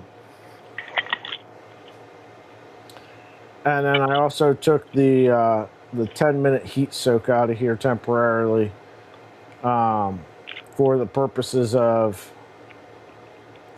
not having this thing sit here for a million hours to do these test prints. Yeah, that makes me nuts. Start printing when your chamber gets to 35. Yeah, It usually gets there well under that 10-minute heat soak. It's set to just right now. It's set to wait for a chamber temp of 30. Is it? Okay, that's what I need to do, is set my chamber temp to 30 or something like that. Because you sit there and it's like 15 minutes later it starts printing, and by that time you've gotten distracted. Yes. Right. And you're like, oh, son of a, I forgot I was doing that. Yeah, you're talking about your V0? Yeah, on the V0. Yeah, if you use the default clipper config for it, it's got timing instead of chamber temp. But the Picos have a chamber temp sensor in the toolhead breakout board. Yeah, the Pico has that. Yeah, I know. I was looking at that the other day. I'm like, oh, that's right. I forgot it has that. Yeah, so there's some macros out there you can add to where you just wait for it to get the temp. That little guy heats up really fast, so it'll get to that 30, 35 mark that you want, fairly quick. Oh, yeah. I mean, it doesn't take much to heat that little chamber up. Yeah, usually mine's at 35 by the time the bed's up to temp. I think mine's... ASA or ADS. Uh-oh, here comes trouble. He moseying. How'd your part come out, Alex? I saw it finish up. Looked like it was cruising. I stopped it. It came off the bed. The Z offset was a little off. Trying to run pressure advance calibration on it. Yeah. While simultaneously looking for stuff in this laundry for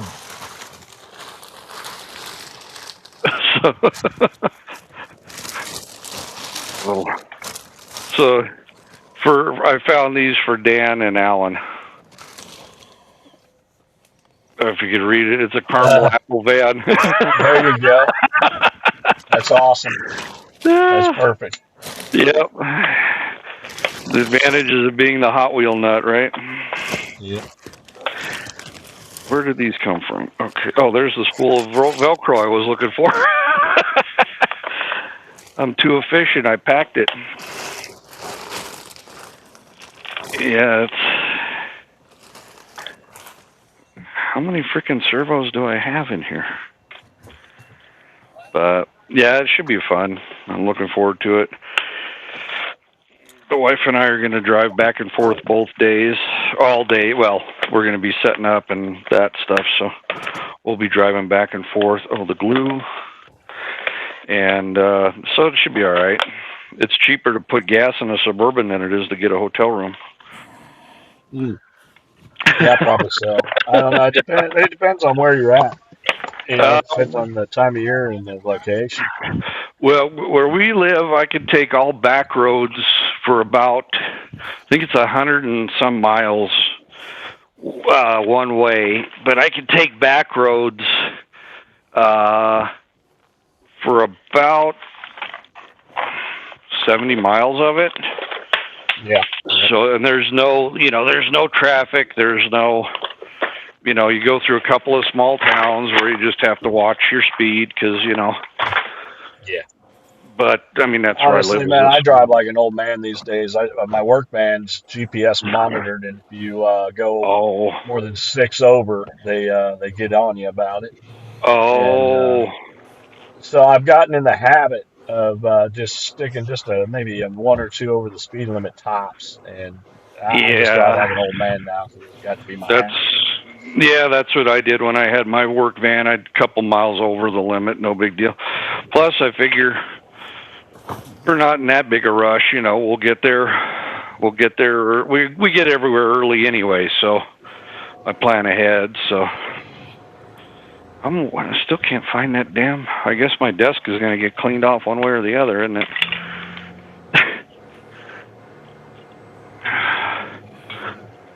Oh, I wonder if I should bring the super lube. I don't know. But yeah, I figure, we just take our time and get there in timely fashion. And then we're helping with load in on Friday and set up. And then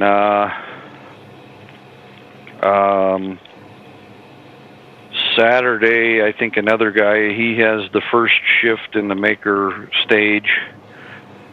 And that's where all the streaming and Joel's doing that. Joe Telling's doing that trivia again. So that should be interesting. But, hard to believe it's only a few days away. Yeah, I wish I was going to that one, but I just don't get enough days off. Yeah. Oh, shoot, I forgot I needed to put those screws in the tool head. John, that beep requires that you're still within earshot of your printer, though.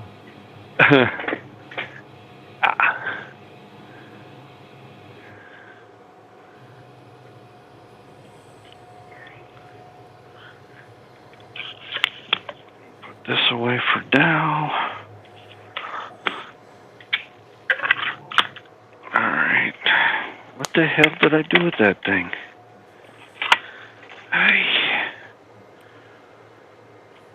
Yeah, I'm taking a wireless router so you can connect to the V0 to send a print to it.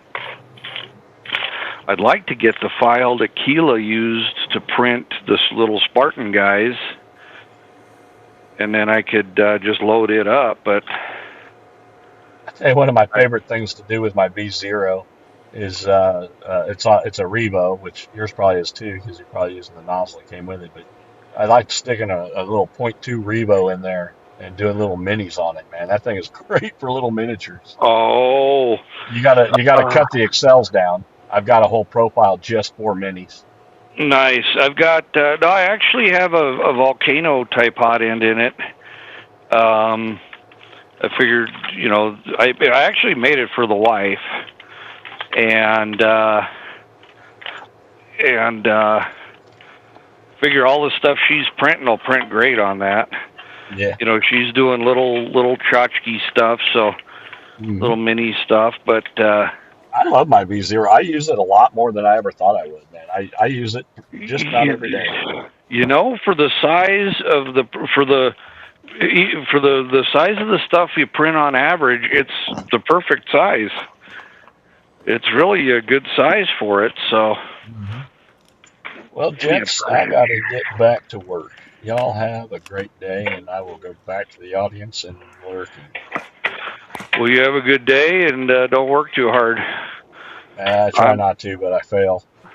I'm, I'm working right now, but so. Yeah. I just came down, ate a little lunch, jumped in here for a bit, Nice. and yep, gotta get back to it. So you Hey, guys, well, we'll see ya. Later, Brad. have a good one. Take it easy. All right, Shoot. once more with feeling here. This this printer is this Pet G. I don't know if it's the Pet G, if it's the printer, if it's not the. I'm having a hell of a good time.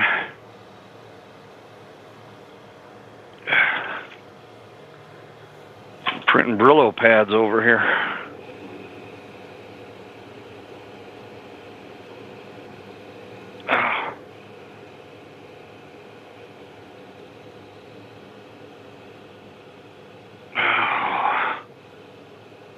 It was going great for the first, I don't know, quarter of a print. Now it's dying on me.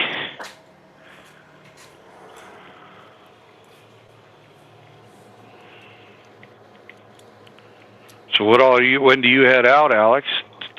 Thursday? No, my flight leaves at 6 something local time here on Friday, and I get there Oh, at a couple minutes after 8. Essentially, it's a 3-hour flight, but I land an hour after I leave, hour and 20 minutes after I leave. oh, okay. Yeah, with the time change. Did you check the weather?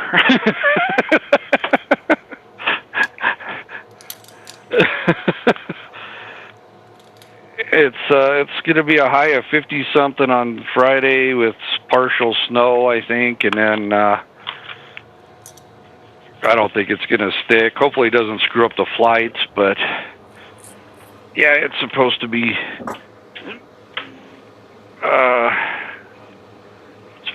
a little shitty on Friday. Oh, lovely. But that's all right. It's Colorado. It'll change in no time.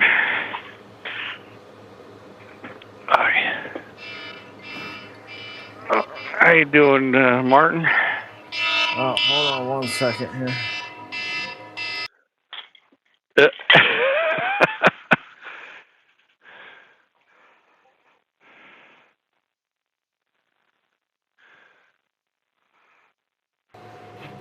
All right, I'll be back in a minute. Shout if this thing starts messing up. All right, I'll. Shoot. Yeah, I'll let you know. Oh.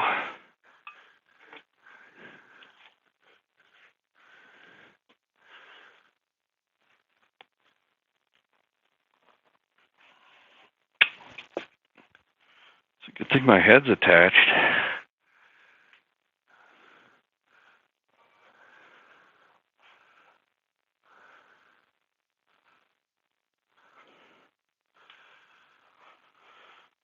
Oh. You guys don't know where I put that, do you? If you were me, where would you have put a power adapter?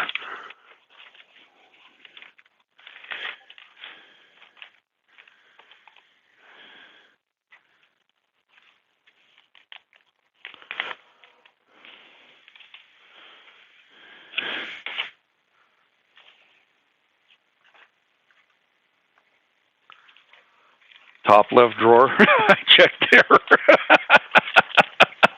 That was the first place I checked, in both the little toolbox and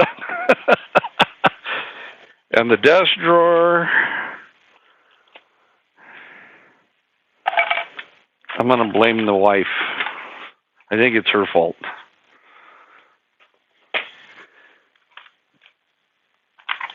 Oh man. Yeah, once Rocky Mountain's over, I gotta do a purge on this office.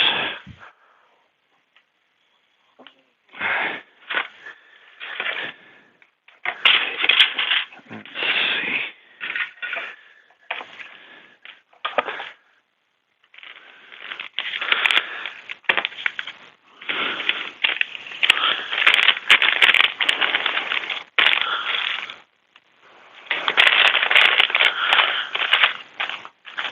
Oh, that's not it.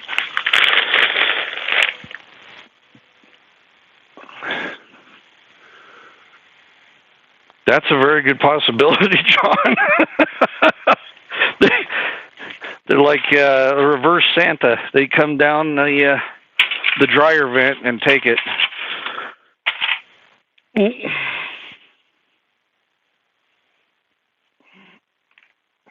think, see, this is why you don't clean up, because then you don't find nothing. Let's see here.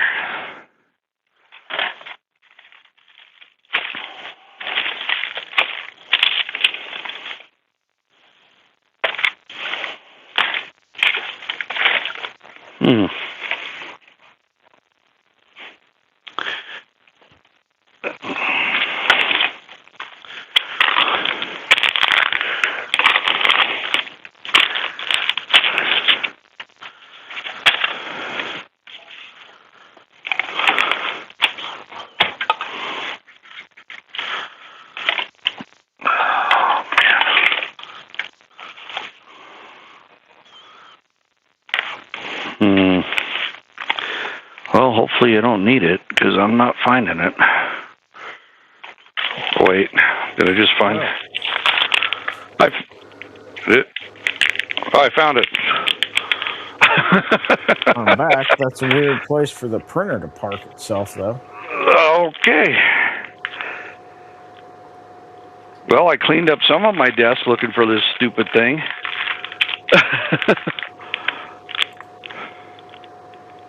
Yeah, I don't know if you could see or not, but I got this thing. I think Steve Builds posted a link about it. I'm like, well, I'll give it a shot. What is it? Actually, it's a 5-volt. It's a USB 5-volt converter. 20 DC to 25 watt DC to DC. Input is 12 to 24 volt. Output is 5 amp max 5-volt. So maybe I'll crimp some barrels on it. And if I need to, I can just slap it in there and call it a day.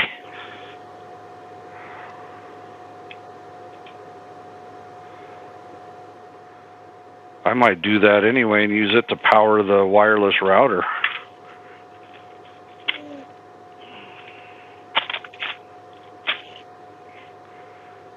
Okay, now you have to watch me look for this stupid thing.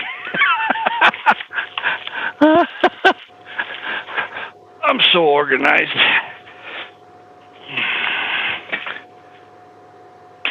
So how much more do you have left to do for prep?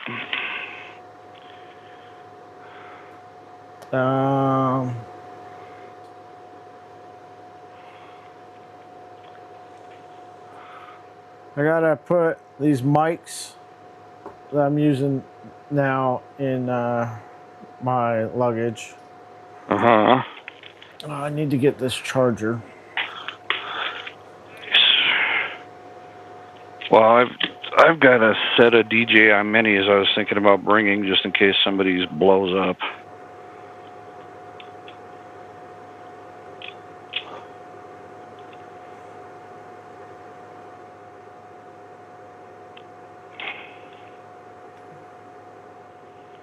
So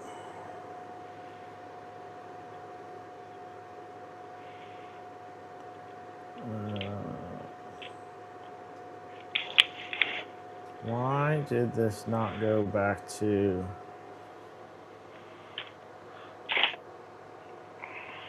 X minus 10 and Y minus 20? John. Steve builds as a she'll always get us to buy stuff. Yeah. Yeah. But you know when he recommends it, it's gonna work. So.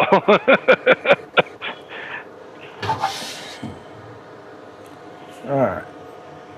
So I heard he wasn't gonna come, and now he is coming. Who, Steve? Yeah, or he was coming, then he wasn't coming, then he's coming. I don't know. I missed his stream last time, so I missed everybody's streams this weekend. Put that in there. Oh, I wanted to test that. 0.015.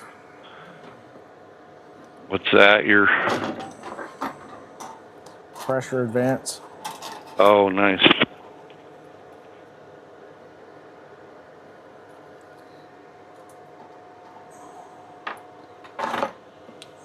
You're in the Rocky Mountain Discord, right?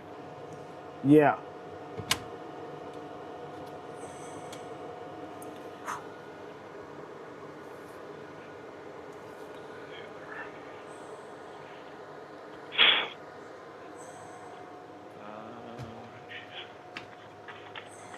All right, so let's go over here to extruder section, change the event to. Now I lost my cockpit. Oh, there it is. The cockpit for the dragster. All right, look at that. That's what it was already set to. Nice. All right. Now we will come over here.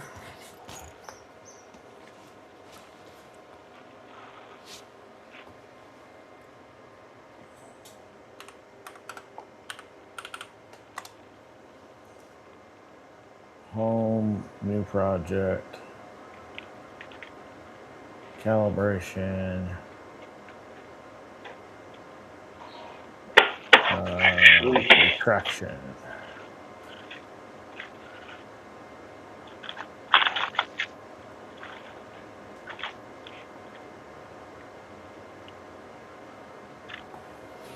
Yeah, little by little, I'm cleaning this mess up.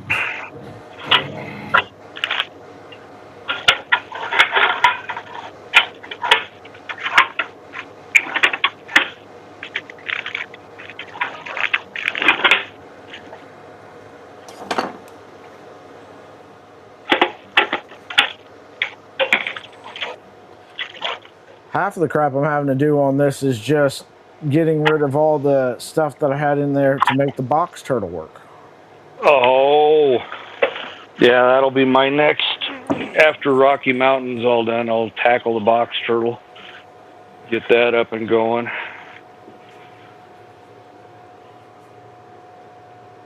John, Actually, enjoy the walk. I should take two $20 bills out of my wallet because there's something else I need. Yeah.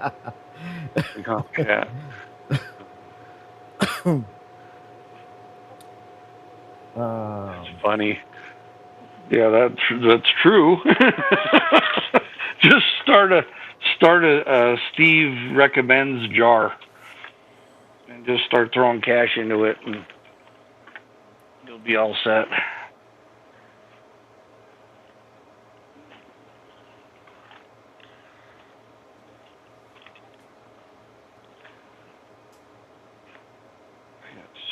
Games everywhere.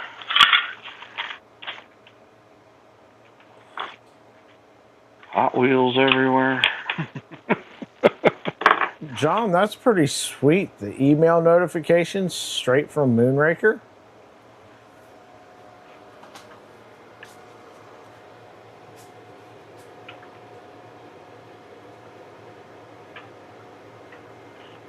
Is that Mooncord? There was one. There was one that was It's like just a Moonraker config, and then a macro. Oh, okay. Because I know there was one that you could connect Discord. It would send you a Discord notification. Your print's done, or you could set different things up. Yeah. And I played with it for a little bit. I love Octo Everywhere. That's I just yeah. cannot afford to pay for it for all the printers I have. Yeah, it gets pricey when you get past 2.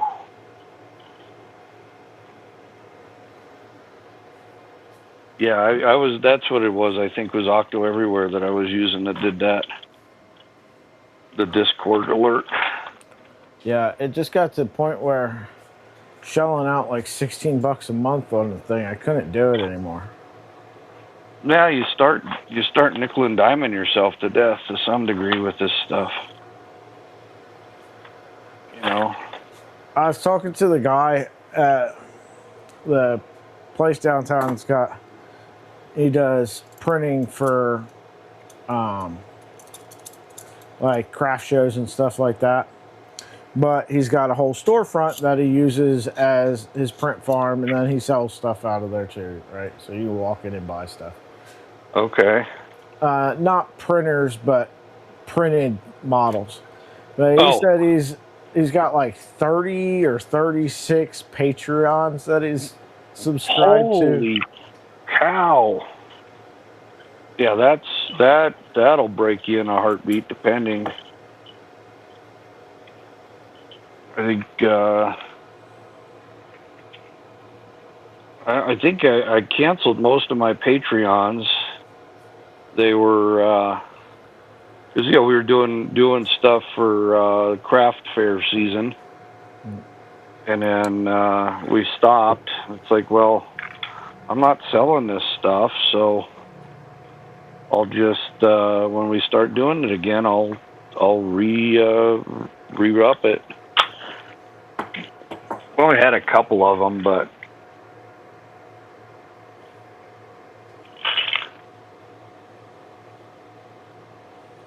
what the fish? Yeah, for those interested, there is a Patreon link in the description. Nice segue. Alexa, cancel. That damn box is listening all the time. All of a sudden, there was somebody talking out in the living room. I'm like, I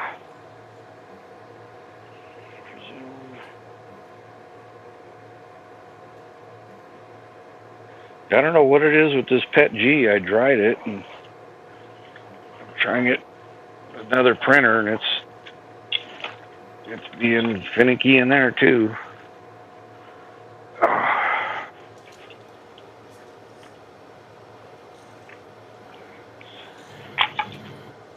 It was printing good until it wasn't.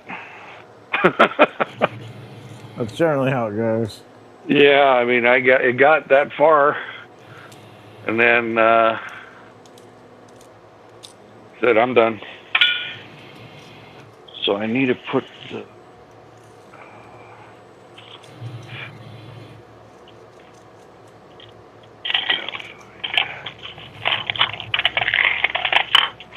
There you go, Martin. There's the link to the Patreon.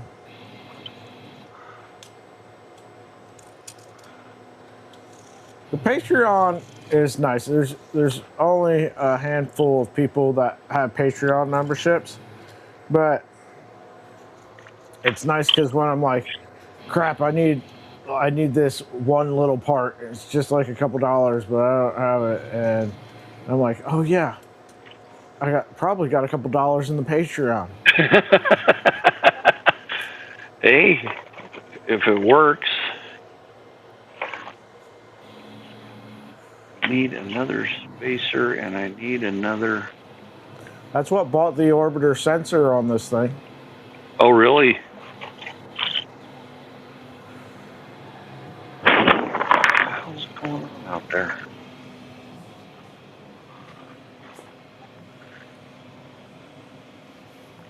Oh, our recycle guys are here. I wonder what they think when they keep seeing all these freaking busted up spools. The cardboard spools. I guess that's better than the bottles from the empty booze bottles. I don't know. Yeah. I think the same thing when I'm looking around at my neighbors that are putting out one can of trash, and I put out 5. Right. Yeah, it's well, yeah, but you got how many people in the house versus 4, but yeah. 4 and 3 dogs and 2 frogs and Yeah, speaking of dogs, here comes trouble. What are you doing, buddy? all the little baggies. Yeah. Oh yeah. Oh yeah, the little baggies probably think you're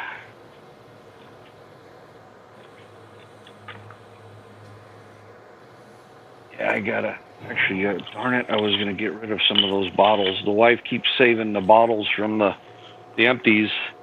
She wants to do some artwork, whatever, on them. And we got 1,000 of them, and she hasn't done it yet. So I was gonna sneak a couple out. Nice, Havoc. I remember you saying that you ordered one of those S1 Maxes. I assumed you had it a while ago. How long ago did you order it? He ordered it, what, like 2 months ago or something? Oh, wow.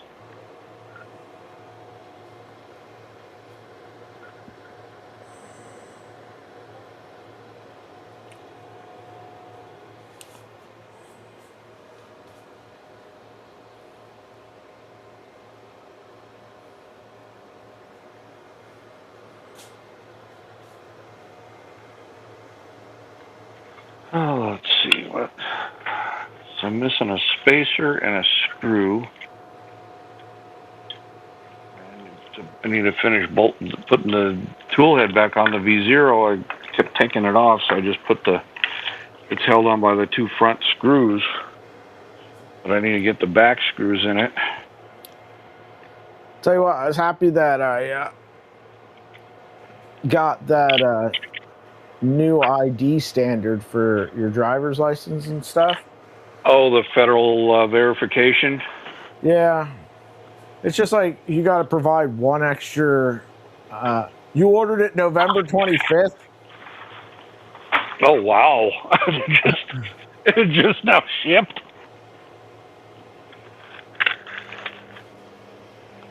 Huh. Havoc done forgot he even ordered it, I bet. Right. I've done that with stuff that, it'll ship, it's a pre-order, and then you get it, and you're like, the hell did I order this? Oh, yeah, that's right.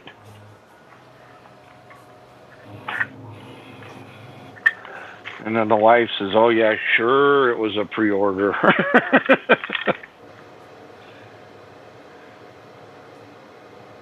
Oh, man. Okay.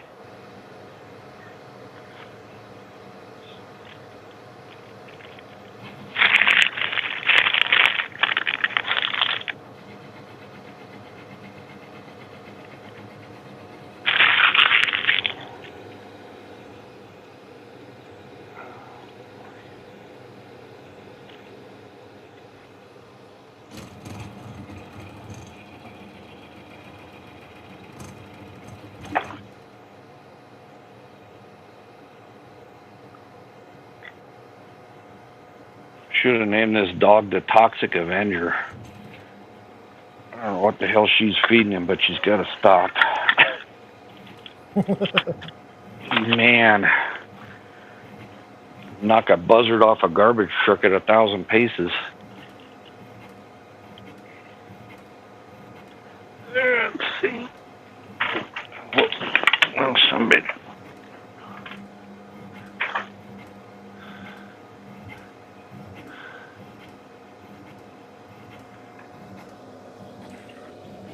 Oh, they released a bunch of stuff all at the same time and then couldn't get caught up on it.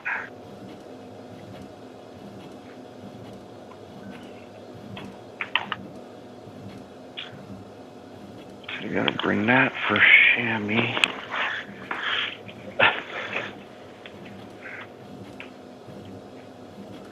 Yeah, you should see my living room with all the stuff.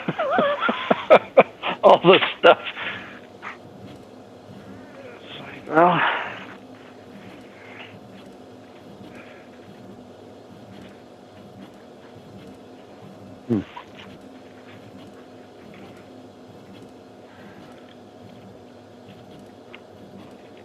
well, my desk is getting cleaned up by default, I guess. Ain't finding nothing, but it's getting cleaned up.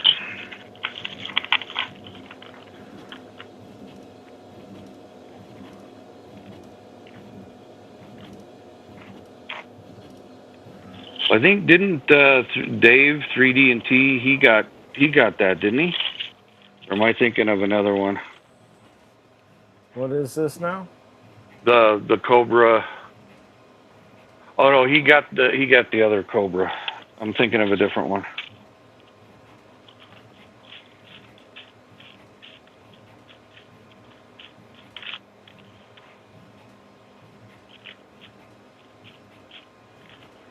So you're staying, you and Captain are staying together.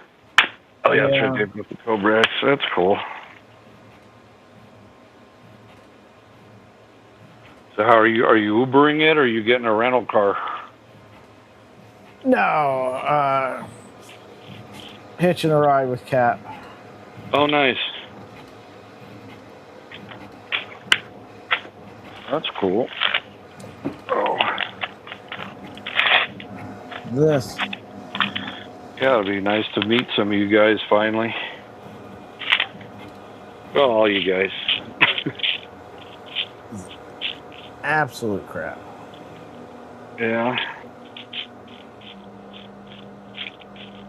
Well, I guess I just missed him last year. He was looking for me while I was out at the dragsters. And he didn't stick around too long, it sounds like.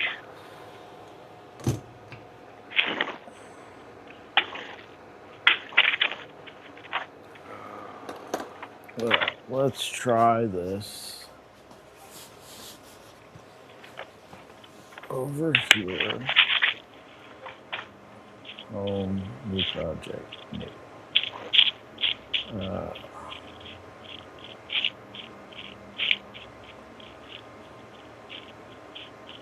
I got these Harbor Freight organizers that I was going to start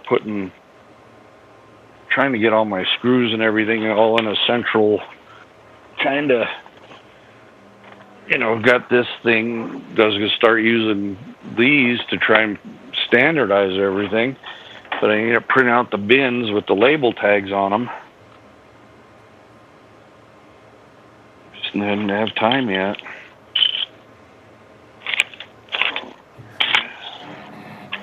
I had the wrong print profile. Oops. Yeah. I've done that and then wondered why my Pet G was printing not so good, and it turned out to be PLA profile.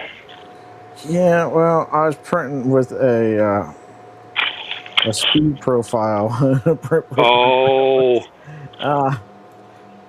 Inadvisable for putting out anything you actually want to use. I was going to say it's good to get an idea of for sizing and if it's going to work, but not full-blown use. Ferrari drawers are fantastic. Yeah, Brecor, Justin, he did that. And when I was over helping him, it was a really nice setup. You know, you just Yeah. he has a wall of them. I got some right here. Shout out to Polymaker for sponsoring the filament for that project. Oh, nice. Oh, I think you're right, Brad. I think his back was all jacked up last year. Yeah, those are nice.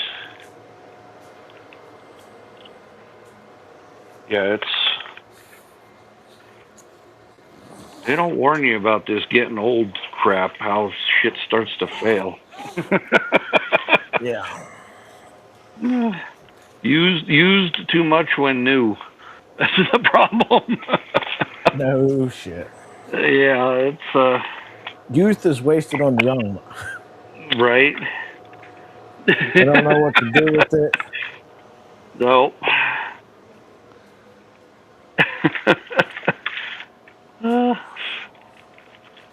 Needs to be more like the curious case of Benjamin Button over here. Yeah, right. Start out and go the other way. Yeah. You can enjoy it. Enjoy the last years. Oh, this is so small I can't even see what the hell it is.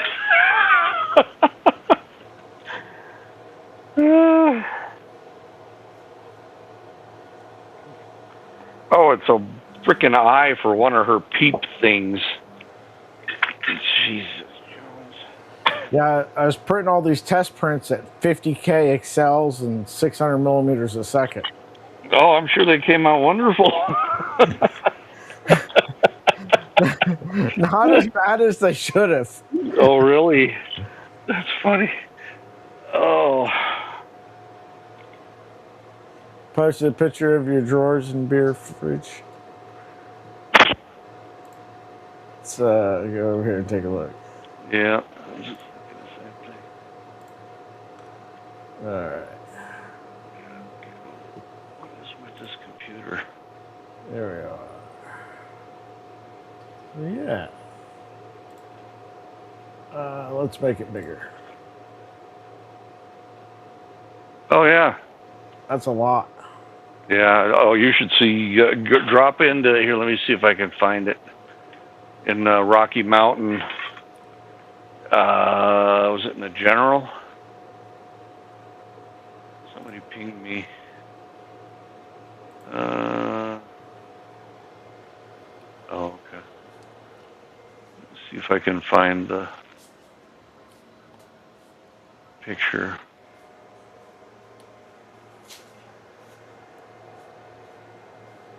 Yeah, so this is a good lesson for everybody. When you're trying to print stuff and you're doing calibration prints particularly, make sure you're running print profiles that you actually plan to run, right? Because here's the thing. If you sit there and run calibration prints really slow and then you print fast, everything's going to be off, and vice versa. Right. So you want to kind of be in that range for what you plan on doing. I can't find it. Yeah, Brecor did a whole wall. It's got to be 6 feet long and 4 feet tall of the Girari setup. But if you saw the before pictures, yeah, he needed to do something because it was really, really bad.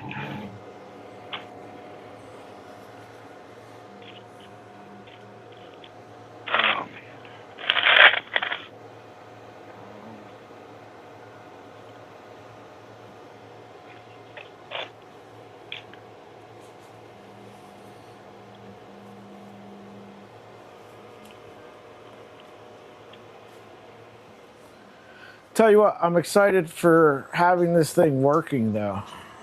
Yeah. It's been so long since I've had this printer working, and obviously we'll have to do some long-term testing with some longer prints, but just moving and whatnot. Yeah. shout out to LDO for sponsoring parts for this. Not sponsored, but was sent free the RMG kit for beta testing. Again, not sponsored, but Vitali did send that over. West 3D sponsored money for belts and pulleys and Oh, nice. all that stuff. And then, of course, the community for their numerous donations to this. Isaac's Tech or Isaac's Tech, I'm not sure how it's pronounced. I always thought it was Isaac. Steve pronounced it Isaac. So I'm not sure which way it's pronounced. But he didn't sponsor, but gave me a deal for on top of that when the Ouroboros had its issue, took care of that. Nice.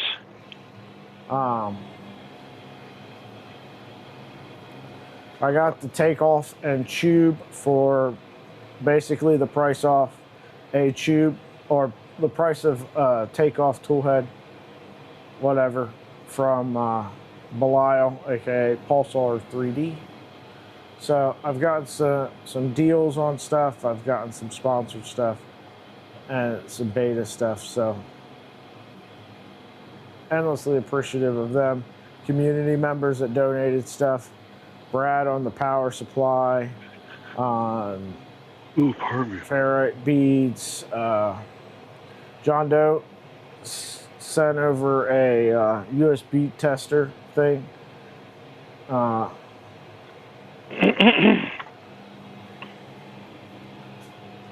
Nice. Yes, is a very, very giving, and we all take care of each other, or try to, in this community. Yeah. And then, of course, everybody that kind of helped with trying to diagnose stuff, troubleshoot problems. When you start doing things that nobody else has done, Yeah. the group of people that are available to help starts shrinking very fast. Right? Yeah. If you're like, hey, I need help getting my LDO Voron kit built and troubleshoot getting the stock printer built, there's a lot of people that can help you, right? Yeah, for sure. When you start doing things that the number of people that have done it, you can count on one hand, starts getting real slim. Yeah. And then you run into this thing where you've got an issue and everybody wants, you're like, okay, let me ask these people. And they're like, no, that's probably because of this. And that person, and then you go check with that person. And they're like, no, it's probably because of this. And you're like, you're both pointing fingers at each other. Right. Work together and help me figure this out, rather than just trying to shove a problem off that you're not sure about to somebody else. Let's work the problem. Right. Yeah, work through it together. Well, it's like like what I was dealing with my V0.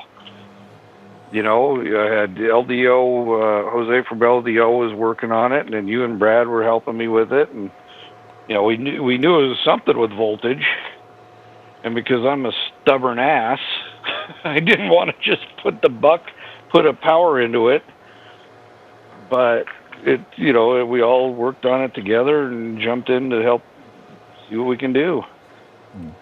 The amount of problems that are caused because you do not have enough wattage on 5 volts is astounding.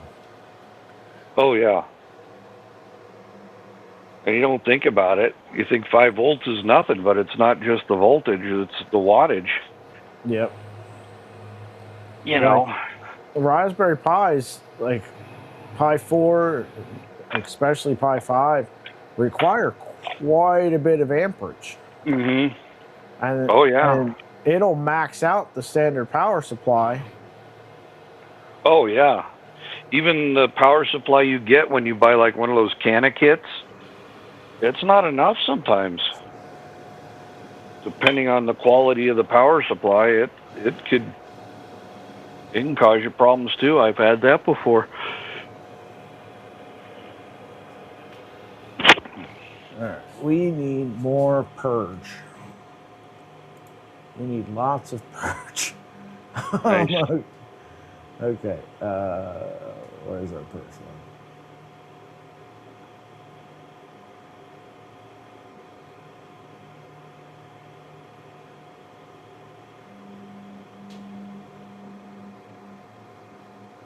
What time is it? I'm hungry, but not that hungry.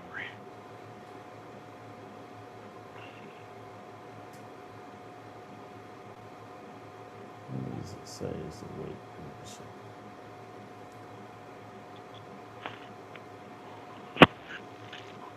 Man, if I don't stop yawning, I'm going to put everybody to sleep.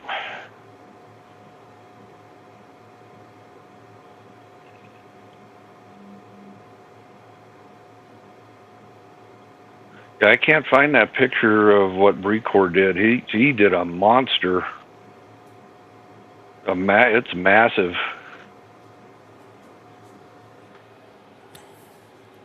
Him and Scott were talking about something. I can't remember.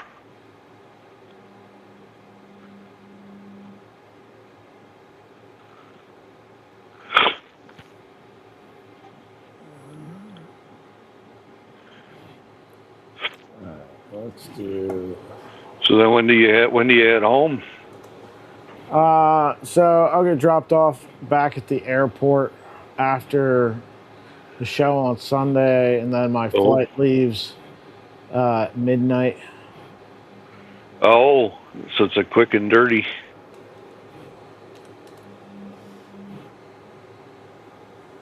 Is this so you'll be your first Rocky Mountain, right? Yeah. Okay. Oh, here it is. Jumping. I'll just screen cap it.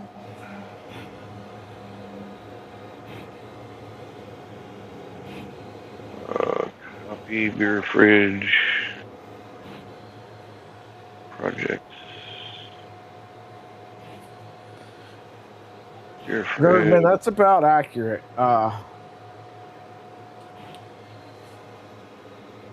I threw Brecors in there. In the beer fridge. All right, let me pull it up here.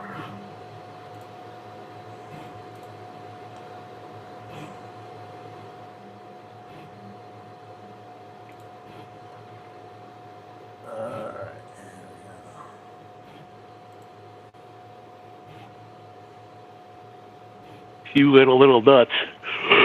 Oh, pardon me. Left is a before, and right is. He did a good job on it. Yeah. I don't know how many rolls. Man, those things take a lot of filament. That's what I was gonna say. I don't know how much filament it took him, but yeah, it's pretty nice. Havoc, what do you have for filament investment in yours?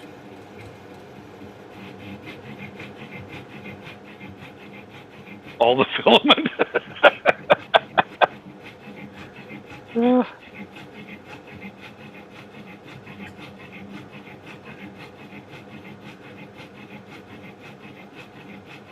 Yeah, because it takes, what, a spool for a couple of the bigger drawers?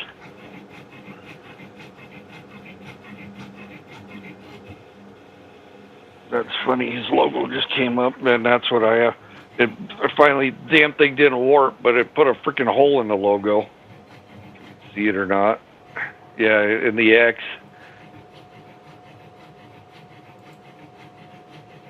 So, third time's a charm. You know, I should probably check to see if the holes line up before I keep going with this, huh? That was the whole purpose of reprinting it to begin with.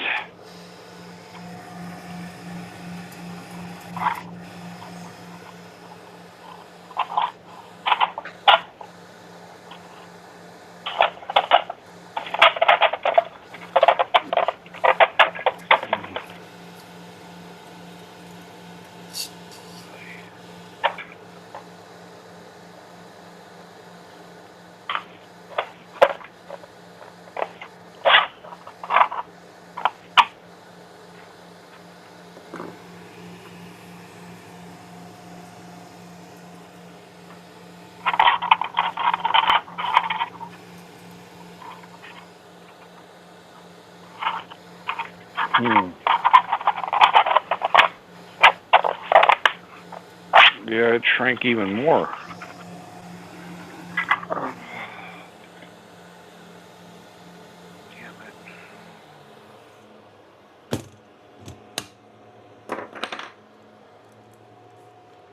All right. Our firmware reboot.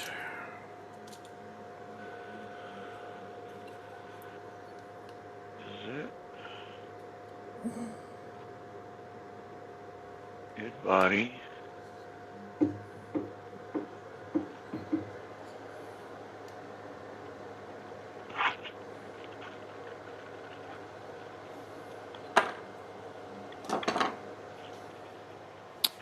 Oops.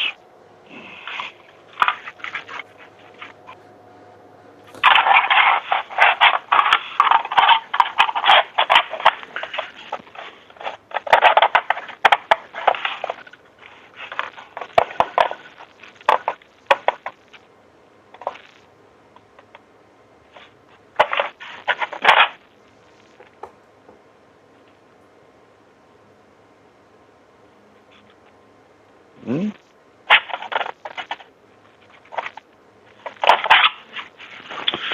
Yeah, it shrank even more.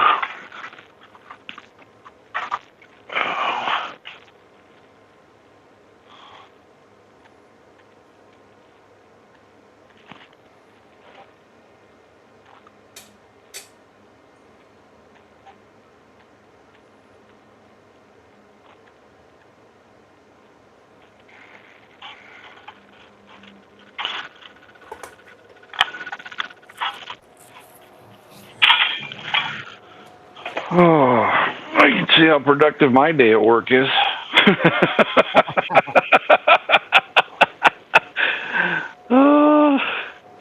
On your way home? Oh, I need a snack. I'm very hungry. You know what?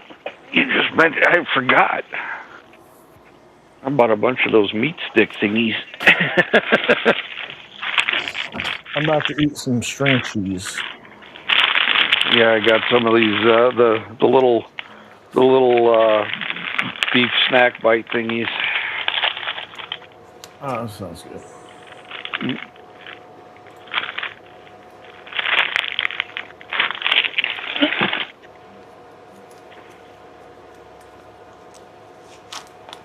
You got 2 drawers, 2 wide, 1 high from a roll. Yeah. Wow.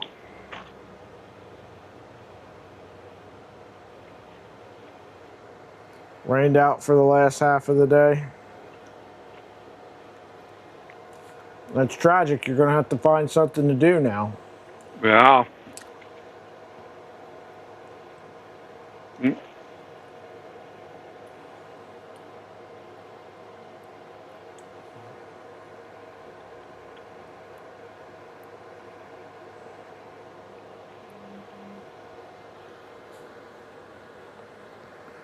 Yeah, you start doing drawers with dividers and stuff like that too.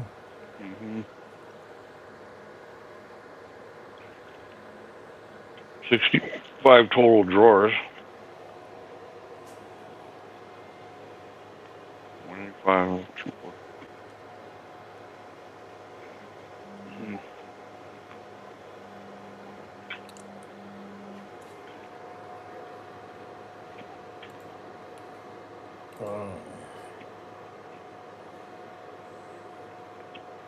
Well, yeah, the fronts are separate. You snap them on.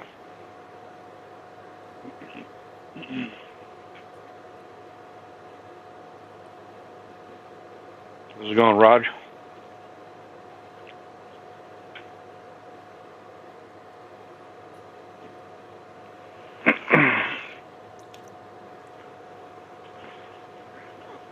$188. I need to write that down. That's what's on the printer, or how long it's going to take to print? That's how long is on this clipper install. Oh, Printer has way more than that. Well, it's had yeah. clipper reflash so many times. Mm-hmm.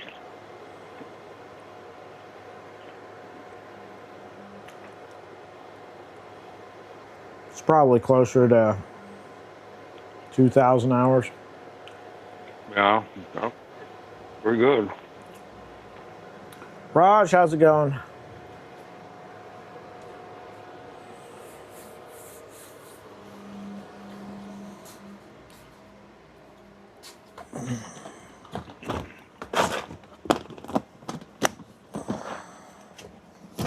Got to figure out what the heck we're going to make for dinner. Yeah, I got the same problem. I made BLTs and potato salad last night. I did grilled cheese. Oh. So, BLT sounds good. That's easy. Yeah.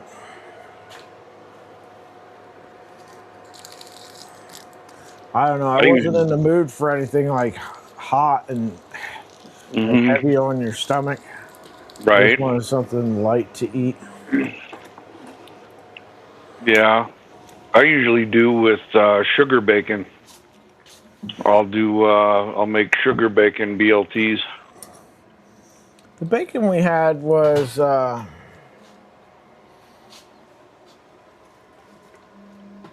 brown sugar and maple, Okay. which tastes good, but you gotta be real careful with that stuff. It burns and scorches easy. Oh yeah. I do it in the oven. I'll take brown sugar and put it on the bacon, and then bake it 350, 400, and I'll keep checking on it every 15, 20 minutes just to see until it's right to the point where it's about to cross over. Yeah, I cooked mine in the oven last night too. I put it in there at 425 in a cold oven and just let it. Oh yeah, I do that too. Yeah. Let it come up to temperature. Yeah. And the night before, or two, I don't know. The other day we had cheeseburgers and Caesar salad. Not bad. Yeah, Salad sounds good, actually. it does. Something just easy and. Good grilled chicken Caesar salad. Oh, there you go. Well, the wife's got to stop at the grocery to pick up a prescription, so I'll have her grab one of those bag salads. As much as I hate the damn things, they go bad as soon as you buy them, but... Yeah, you gotta kind of eat them that same day. Yeah. Pork roast, Caesar salad last night. Nice. Yeah, this is the only thing I got that's bought and paid for. I just have to maintain it.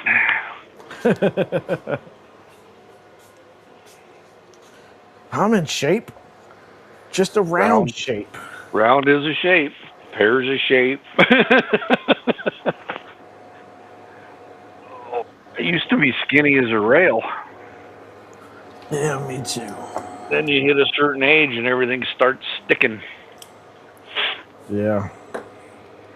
And then you can't eat like you do when it wasn't sticking. The old lady's going through that. Oh. Where she used to be able to eat whatever she wanted, and it wouldn't matter. Yeah. That's how I was. I'd eat a 1 pound hamburger for lunch. My dispatcher came out. She says, "What the hell are you eating?" And I said, "Burger from Griff's." And she says, "How about you?" I said, "It's a pound." She goes, "You do realize you're eating a meatloaf?" And I'm like, "Yeah, actually, I am." I said, "And it's a very good one, too." Meatloaf sounds good. I made It meatloaf and does. fried potatoes pretty recently. It's not something I Oh, make often, but yeah, and the old lady gets burned out on stuff pretty easy. I could eat the same thing every day for weeks and it wouldn't bother me, but she gets burned out if we eat something too many times. So it kind of limits the selection. yeah.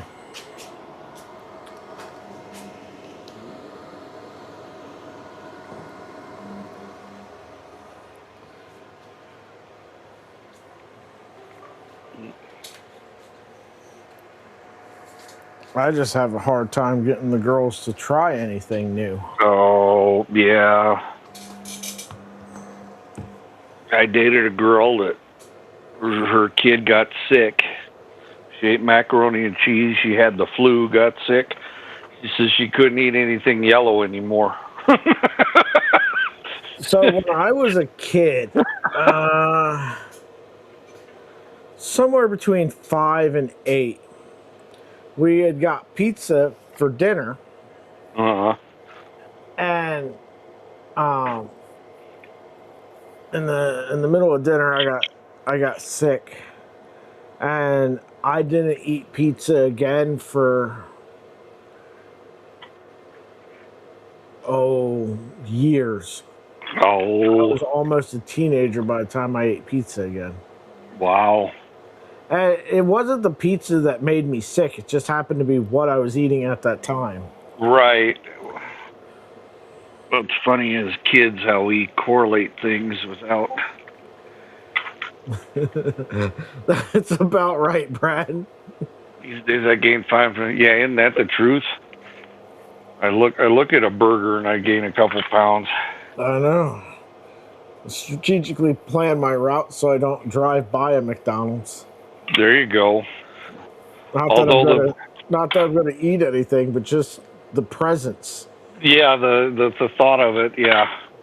That's one nice thing. The McDonald's out here is god awful. The only thing that's worth a damn is the breakfast.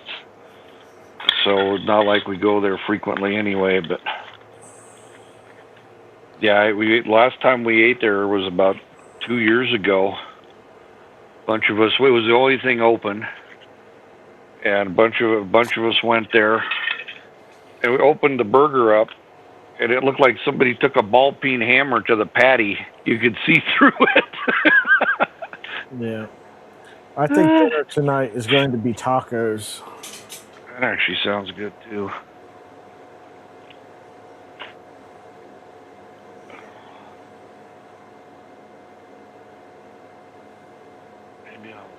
Maybe I'll have her pick up a salad. That'll be good. Because Lord knows, over the next few days, we're probably going to be eating real well anyway.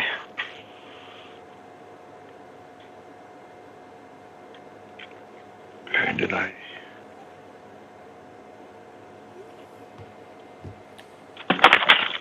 Son of a.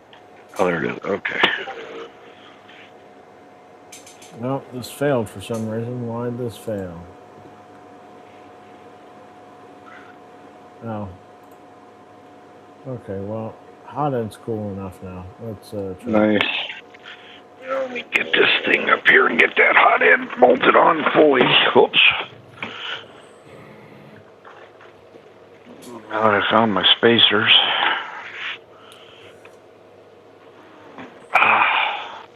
I kind of want to get one of the LDO top hats for the 2.4. Oh. Got the Stealth Changer top hat. Oh, okay. Planning for the future. No, just that way I can get the full 350 out of the Z height. Oh, yeah, that's true. You do lose that. Because right now I'm down at like 270 or something like that. Okay. The Trident gets way less than that. Huh. The Trident's only a 250 build, 250 on Z anyway. Oh. So before the takeoff tool head, what was I getting?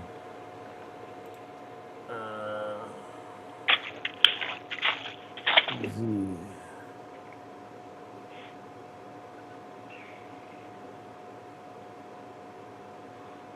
$230 according to that. What did I have in the slicer?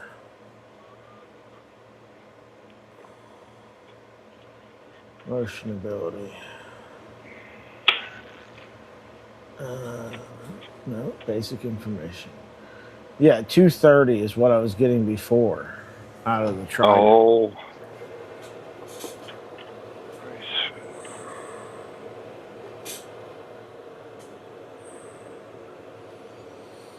Oh, this is gonna be like a monkey with a football here.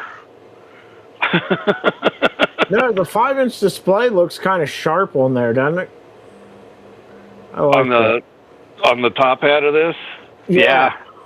Yeah, it so I bought the V0 display and it was bad. And then I'm like, we can't see a damn thing anyway. Probably would be smart to get the 5-inch.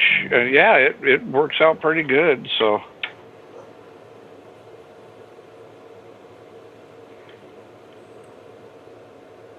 Should go grab my shorty drivers for this, but that's okay.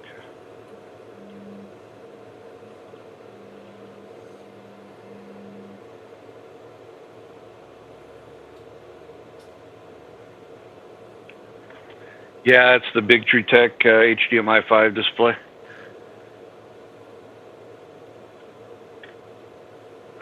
There's a top hat mount for it on printables. I am going to have to go this way with it.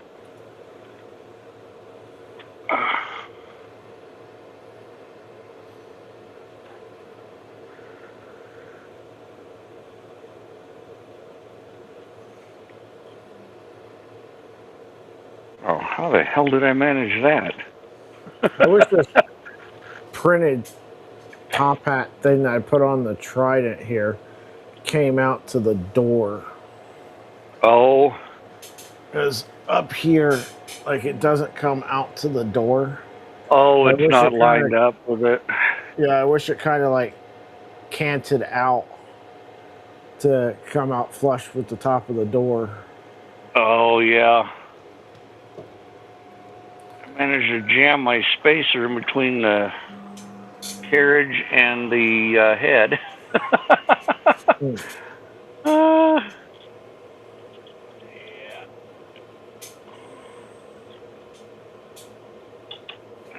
Get it out. That is unfortunately a task I got that I am not equal to. Cody. Yeah, I do not have the CAD skills to do that. Yeah, I need to. I'd like if I could sit still for half an hour or whatever a day, just to watch the videos, do the. But I got the attention span of a toddler on a good day. Yeah, there's just not enough time in the day for me. Yeah. Let's see. It's almost like this is cattywampus. I don't know if my screws or not. I did the lazy cams latches on it. Yeah. And I'm having it's almost like it's tweaked a hair. See, I never lift my top hat. Oh. So I just leave them locked. Okay. I didn't know if I was going to or not, and I thought, oh, that's a pretty slick, that's a nice little hack. So, but I just got to get the screw length right. I should Loctite damn things, and then I wouldn't have to mess with it. There we go. But yeah, it just uses the regular Big Tree Tech HDMI 5 face, and then you get the rear of the housing goes on the top hat. Did you use my panel clips for that so that they were like flush for the door? No, I used the ones that were in the kit. I didn't know you had panel clips, or I probably would have. Yeah, they just yeah, end up being a little cleaner. They don't. Oh, I used the flat faced ones. I used those where I could, so I didn't have that bevel sticking out. Yeah. Yeah, I went through and modified them and stuff like that. Oh, nice. Yeah, I have one. I need one more clip for the back panel I have to print, because the one I did print, there must have been some crap on the plate, so it had some black junk in it.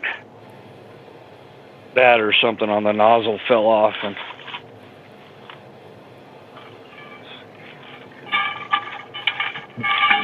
guys just using these for the back.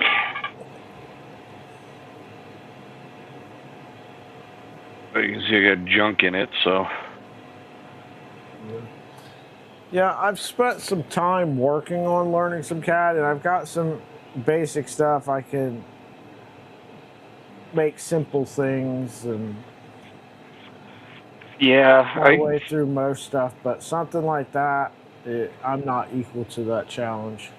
Yeah, I do Tinkercad. I mean, that's not terrible. You're basically playing with blocks anyway. Yeah. But let me tell you, lady.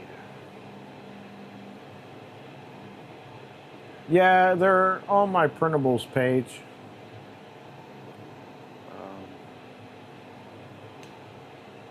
Should be a link in the description.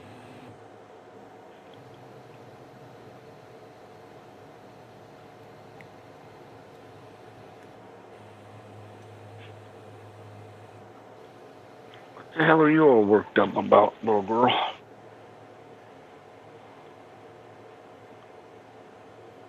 You hate yourself when you're learning FreeCAD. Yeah,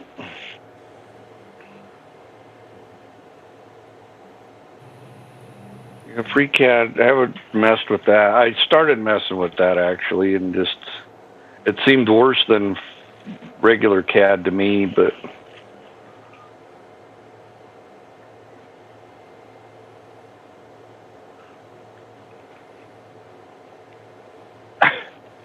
the neighborhood watch is tired. Dogs have a rough life.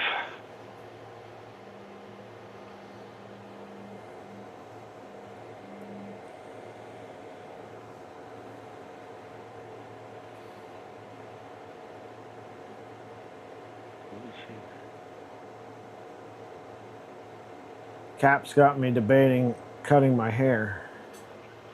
I need to buzz my melon. There's not a lot to cut. My beard is a mess, but it always is, so that's all right. I trimmed mine the other day. Nice. My grandmother hated it when we'd go visit her. She'd be doing the motion with the scissors. She says, "Why don't you cut that?" I said, "Well, I said I'd cut it when the wife starts listening." My problem is, if I let it get about 9 millimeters is about as long as I can let it get. Oh. Because my skin gets so dry and flaky and itchy. Yeah, I got lotions and potions and oils and crap that I put in it. Yeah, I do the same. But yeah, anything it starts getting to any length, I can't get enough Mm, lotion and stuff on my face. yeah,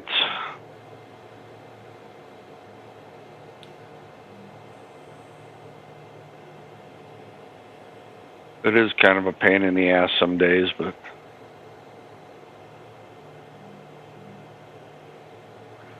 it's fun to antagonize the wife with it too. she'll be she'll be laying in bed and I'll just drag it across. One of these days I'm gonna have to make sure I sleep with one eye open because she'll probably not be too happy with me. But yeah, she's gonna be there. She's volunteering too, so Nice. yeah.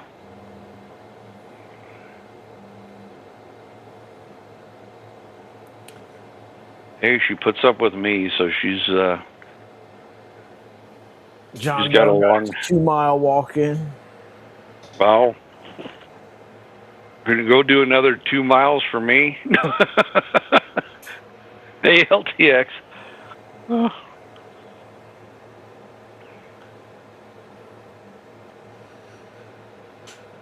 LTX, how's it going, man?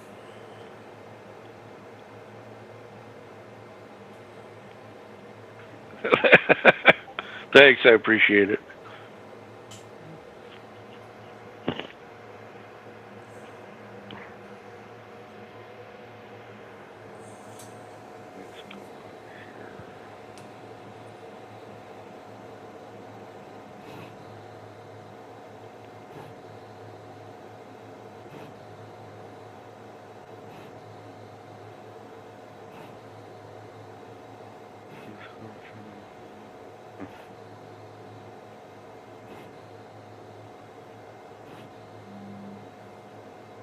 All right, I had to work for a second.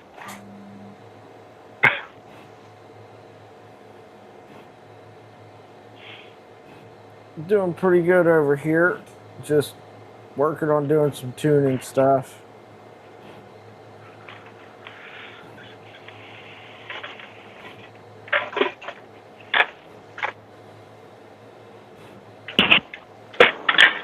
Son of a gun. All right, there we go.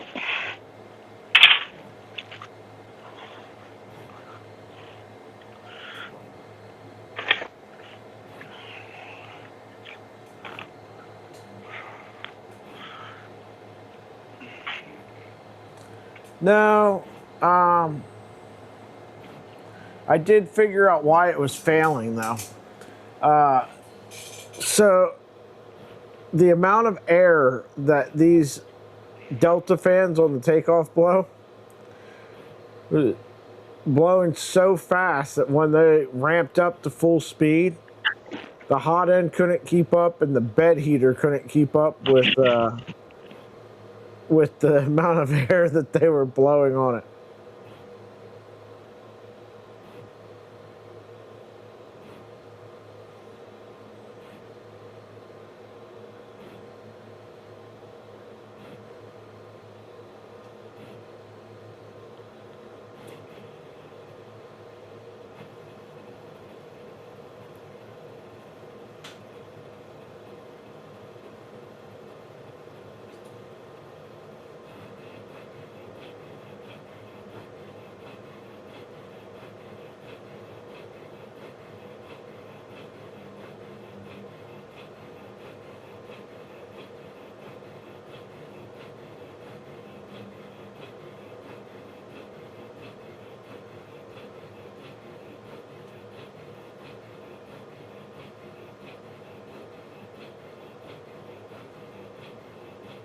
I should be working on that A1 and trying to get that back up and running.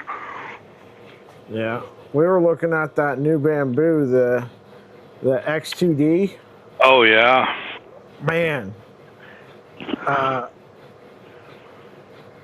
$900 for the combo on that. with the door extruder thing like the H2D. Oh. Basically an H2D but smaller Oh. for less than half the price. That's not bad. It's $900. Yeah. Wow. So,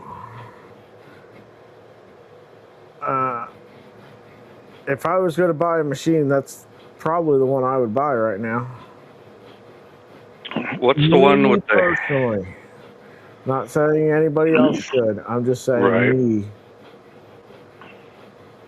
I'm anxious to see what Bondtech has at with the Index over there. That's going to be a busy booth.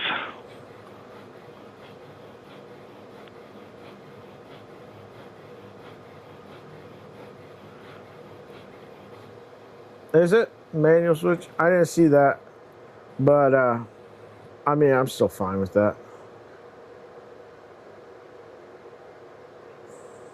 Huh.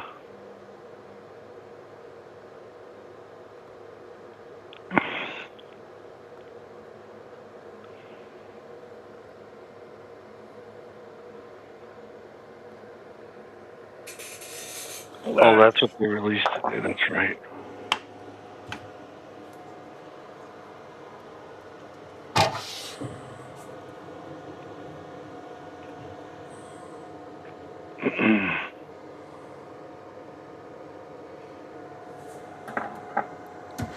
Let's see.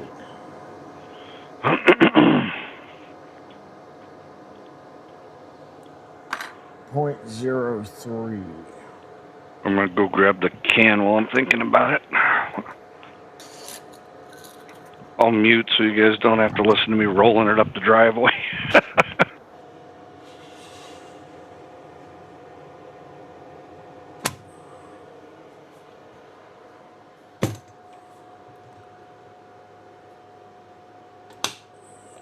Let's go over here to the extruder and change our pressure advance to .03.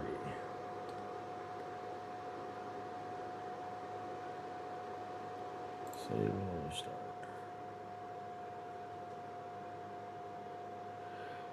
Yeah, I almost kind of, so if you can do switching the nozzle back and forth with just like a manual lever thing versus trying to do electronics to raise and lower it, I feel like that's probably going to give a more consistent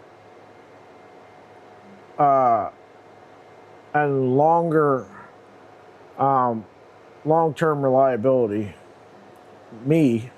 That's my thinking anyway. All right.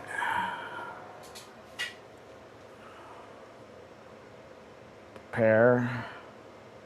New project. No. Discard. Calibration.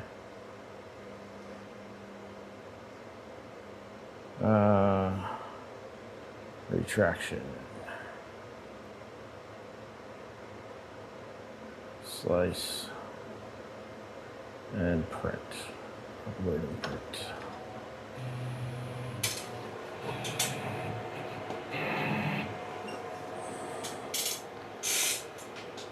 Yep, less electronics to go bad.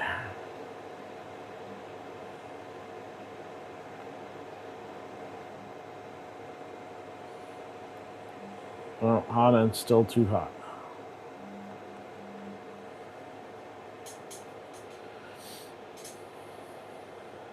That's right, I forgot they were making that announcement today. Ugh. Wonder if anything else got announced today. I heard rumors that some other stuff was going to get announced today. From Bamboo or from others? From others, I guess.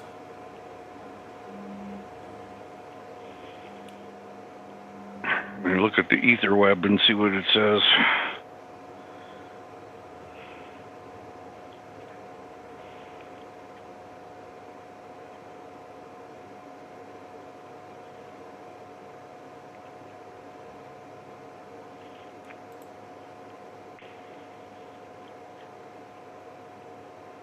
We got a whole video on this. I'll have to watch that video in a while.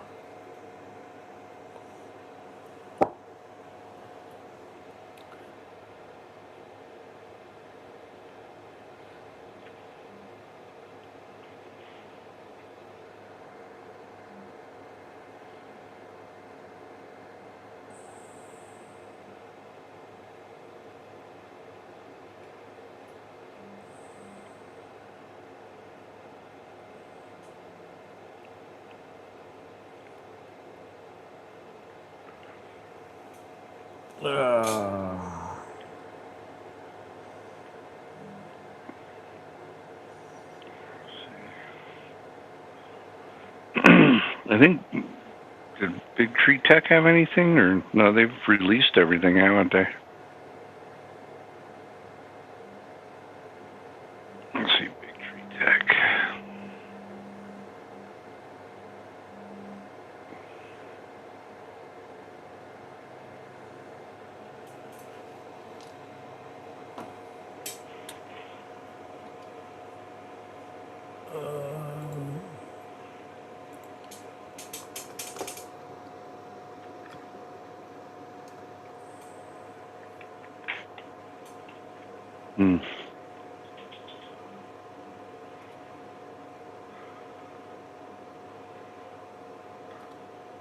Faux Hammer has a video out about the H2D.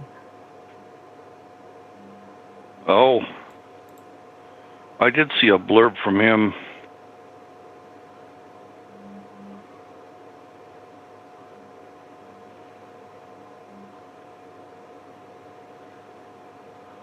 Let's see if I'm not seeing anything, but that doesn't mean anything. There's a Elegoo Jupiter 2 review that's premiering later from him as well. Oh, nice. For those interested in resin printing. X2D dual nozzle. Still infinitely irritated at that one, but it's whatever. One of the YouTubers I used to watch for other content started doing 3D printing content, and it's extremely annoying to me. Oh. Oh, Cloud42 has a video. There's the one I want to watch. So base price is $649, with the combo being $899 on the X2D. Huh.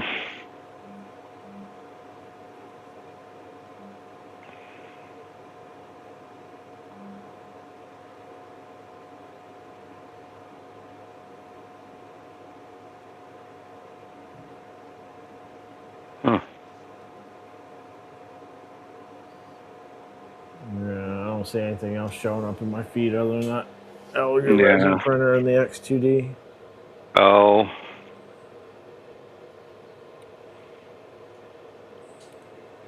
But even at the base, without getting with the AMS, that's like $649 without the AMS, I think. That's not bad. Yeah. I mean, I would do it with the whatchamacallit. And I'd probably add one of the high temp dryers for the other nozzle. The high temp AMS. Oh.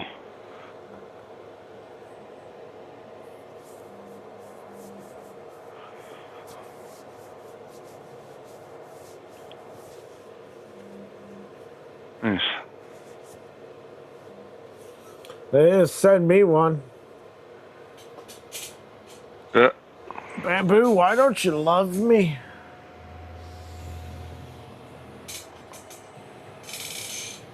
One of the few open source guys over here willing to give you a shot on stuff. Yeah. There's no love. Do they don't even really come to the rep festivals. At least they haven't come to Rocky Mountain. I don't know about the others. Do they have anybody really representing them there either? I don't know. This has a whole bunch of leakage on this nozzle. Mm.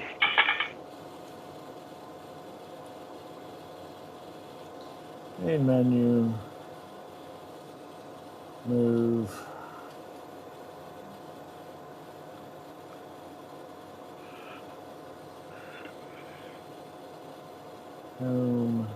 Home exit. Yeah, their target audience is not the tweakers and the tuners that we do.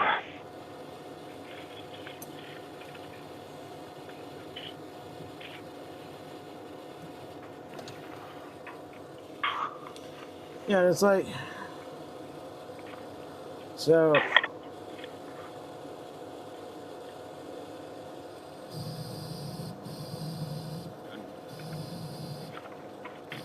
most of the guys that are, building printers and stuff and whatnot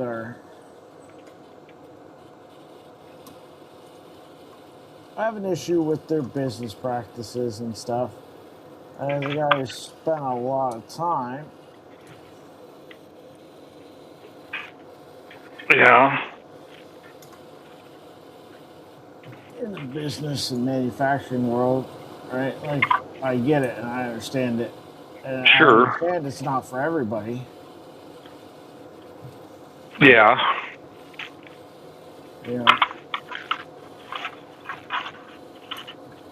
I also understand that it is for some people, Sure. Well, different strokes for different folks,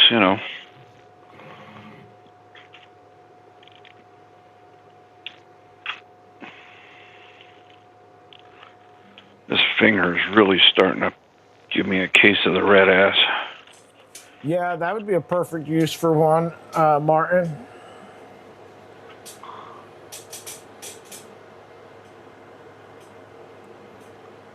That or like lightning,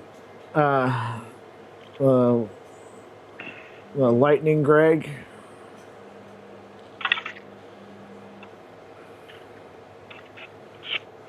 Yeah.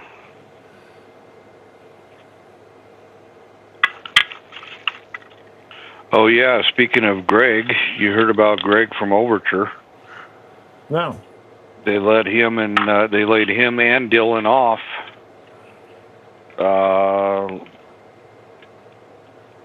Late last week. Oh, so man. Overture, so Overture's not going to be at Rocky Mountain. They had a whole booth and everything. Yeah, they had a whole setup. Last year, I had him. He sent me a bunch of filament to bring to the show for him. And then I guess Overture's keeping things in China or something, so they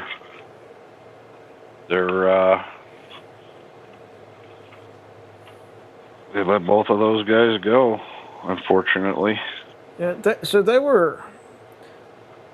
I sent them a message about sponsoring stuff, and they were really nice. They said they weren't interested that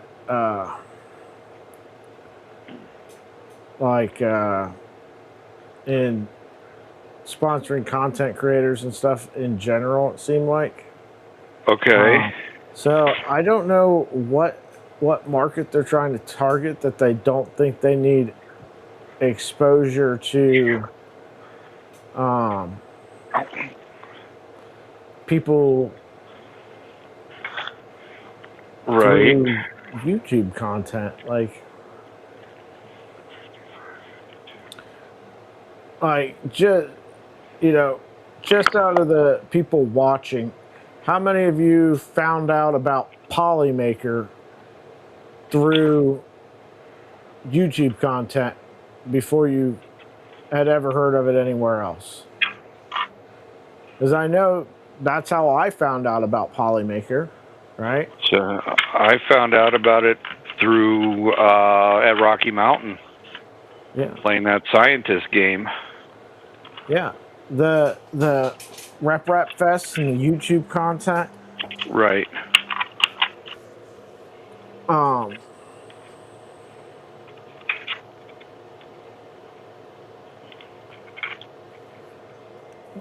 But here's the thing, they've got great filament, right? They did send me 2 rolls, right? Not as a sponsorship, just as like, hey, we do like what you're doing. Right. Let us send you 2 rolls. You can use them on a project. Not a sponsorship, no obligations, nothing like that. Right. And that was awesome, right? To say, hey, we're not really seeking to put advertising dollars into YouTube content, but we do like what you're doing, and we're gonna send you this as a a Right. one-time nice thing.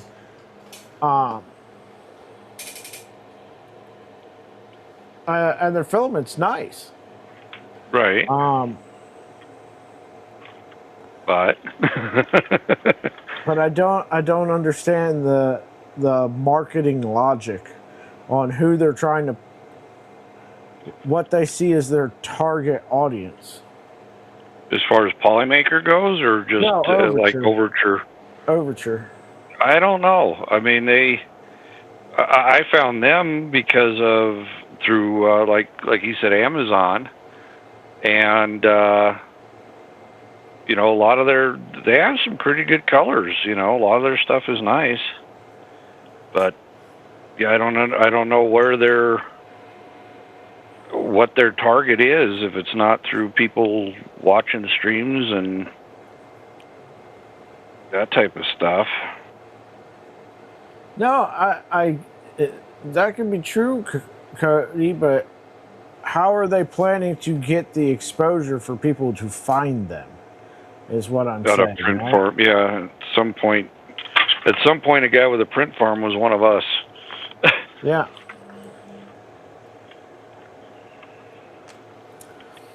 And guys running print farms are still watching YouTube content, trying to find out about the latest, bamboo printer, right? Or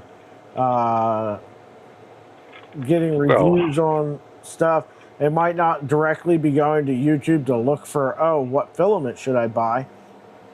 But when they go on to find out about whatever it is, and they're watching a video and the filament that the person's using is Overture, they're like, oh, I've never heard of them. Let me go check them out.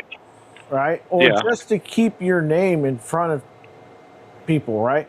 Because, I forget about them, right? When I'm thinking about, let me go look and try to find a filament for whatever project it is, and I'm trying to find, some new color, or trying to find a version of a color, I forget about them. Sure. Right? Because, I know they exist, but their name's not in front of me all the time. Right. Out of sight, out of mind kind of thing. Yeah, exactly. So keeping your name in front of people goes a long way for, them remembering. Well, look how many people Polymaker sponsors. Polymaker's got a ton of people they sponsor. Yeah. And I don't think I go a week without seeing something about Polymaker. Sure. Right?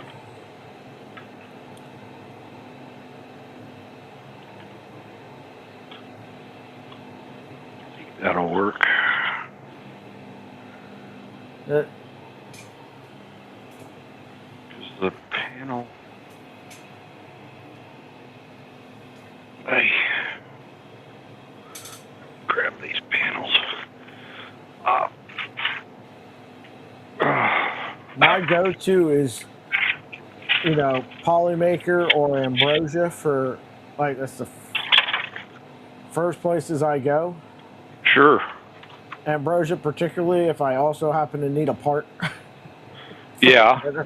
Well, I do the same thing. It's like, okay, well, Ambrosia has, they've got some really nice colors. Plus, they have it in both PLA and ASA. So, you know, you get a color you like, you can, odds are you'll find it in both.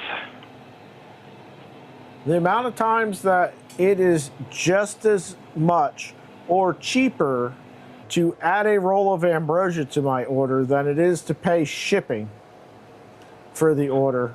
True. Like, I'm Yeah, like, oh, 'cause- look, I got to pay $22 for shipping. Or I can pay $22 for a spool of filament and get the shipping for free. and you get the filament. Yeah. It's a win-win, yeah. Maybe I don't need to reprint all my panels. Wouldn't that be nice? It is very seldom that I place an order with West 3D without also throwing in a roll of ambrosia. Because even if it's not like, you know, shipping's $13, it's like, okay, well, it's only $9 more and I get a spool of filament. Right. Yeah, and then and you get the points too. I've been doing. I didn't realize about the points, so I've been racking up the points, doing reviews and different things. The wife got a shirt. I'm waiting for them to get the hoodie to come back in stock. Yeah. You know, the pullover hoodie. But yeah, the things you don't, you know. Yeah, I've got several free spools of filament with points. Oh, yeah. Hot sauce, hat. I need to get more hot sauce now that you mention it. I'm almost out. I need to come up with a chunk of money for a filament order because once you get to Berserker tier, it's like 50% off coupon for ambrosia. Yeah. So you place, you know, all of a sudden, you know, $200 buys you, you know, 18 spools of filament. That's a pretty good deal. Yeah, it is. Oh, 100%. Yeah, 100%.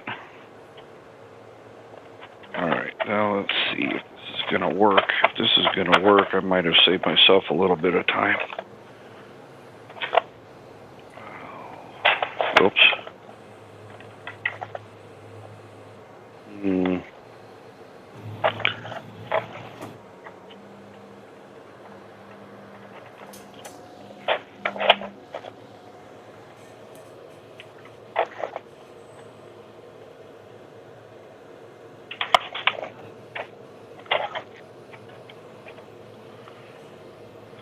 Oh, yeah, this thing printed perfect, and then the shrinkage killed me.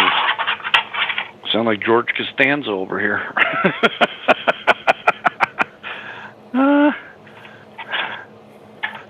Here's that other panel. Holding up that part with XR bunker, man. I feel bad. Shammy sent me that WLED controller. Right. Sponsor it for project, and the idea was to offload some of the compute from the Pi for this. Tried it. Right. It was getting NeoPixel errors all the time. Oh, okay. But damn it. All my my LED sticks started dying. Oh. So you get them from him? No, I haven't had the money to buy any. The ones I got. Crap, that was back in 22 from Death of Xbox was making them. Oh, I didn't know if you got them from him initially or not, because he makes. Yeah, he makes them too. So it's just a function of, you know, they were old. You know. Oh yeah. You only have so many hours for going to work. Yeah, yeah. That's true. They do have a life on them, that's for sure.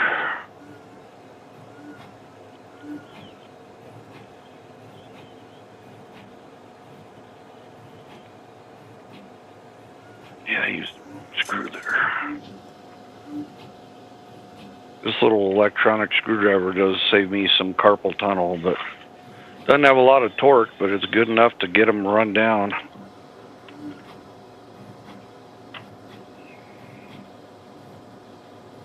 The hell? The wife just left work.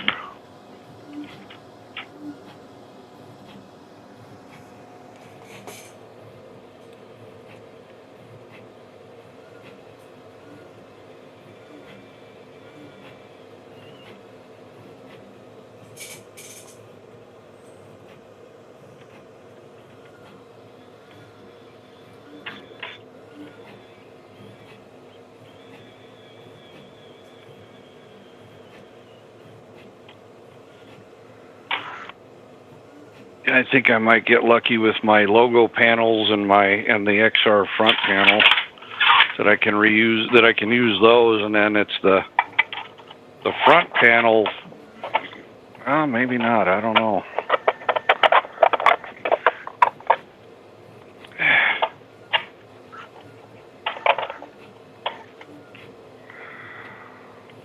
What motor and speed controller are you using in that? I don't know. Delmar slapped it together for me, and I don't know what he put in here. It's a brushed motor, I know that.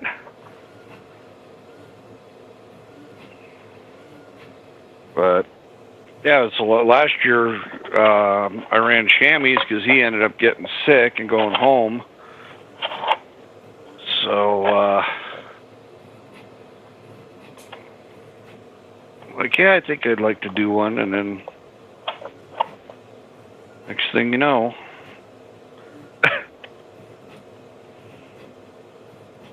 So while I was printing all those, those boxes, oh, I need to put a heat set in there. Heat set there, I think.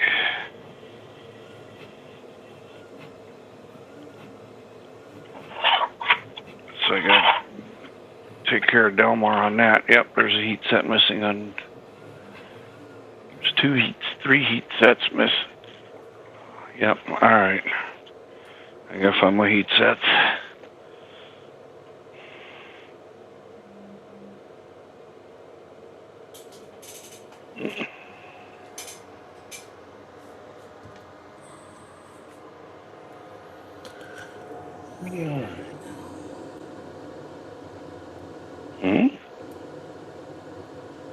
Give the wife a call.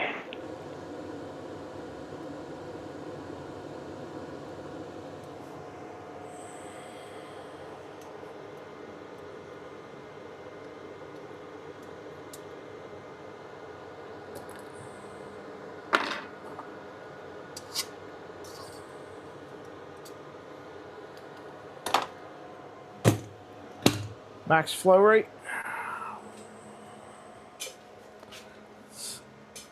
Give that one a try, just for shits and giggles.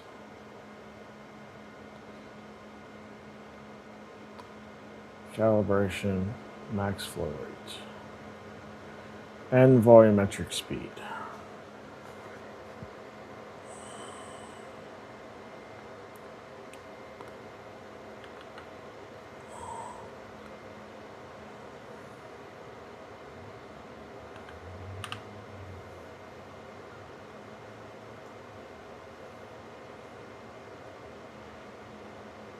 Three.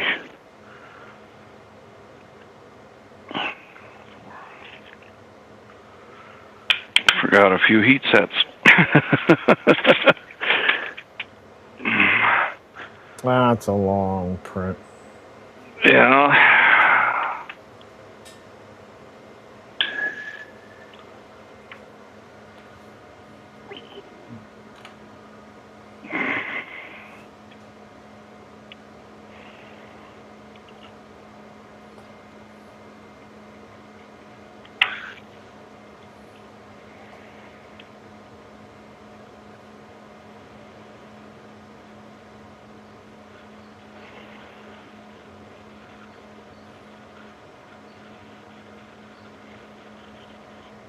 Oh, that ain't gonna work worth a damn. Oh.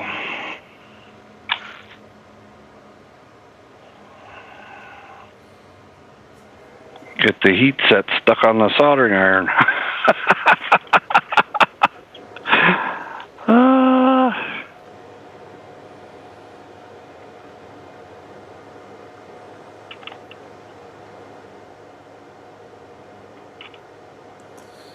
All right, should I try to print like an actual something now? I feel like I should Yeah, probably I mean, print an actual something. All right, chat, what should we print? oops.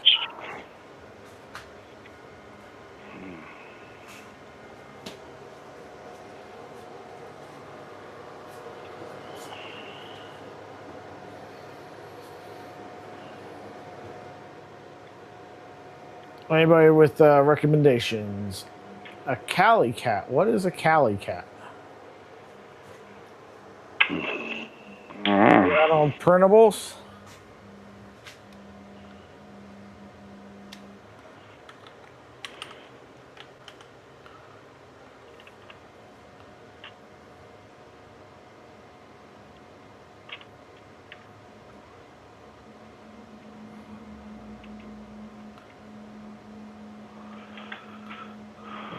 Some little cube-looking cat.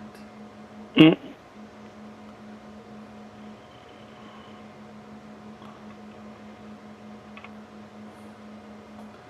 Looking for something bigger, like an actual thing.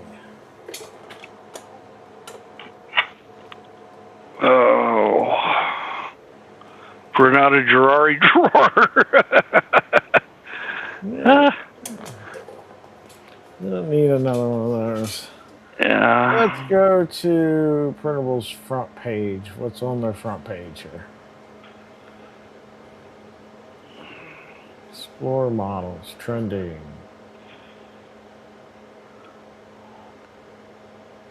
What did I do here? Gotta be something semi-useful in here. Yeah.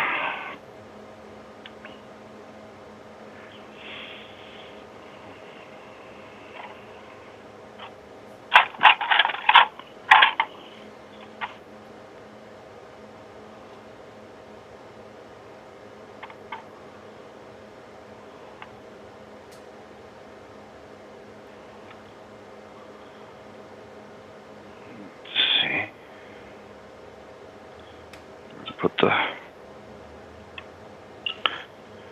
might as well get this other side set in.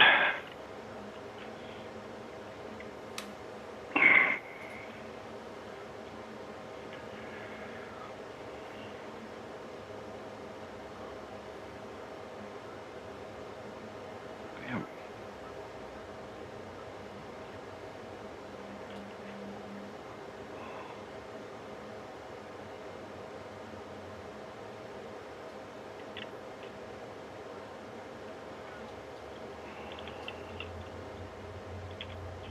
One, two, three, four.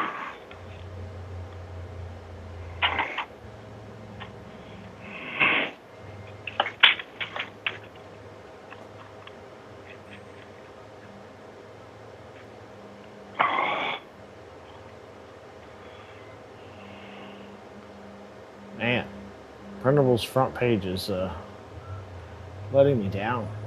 Oh. What about Maker World?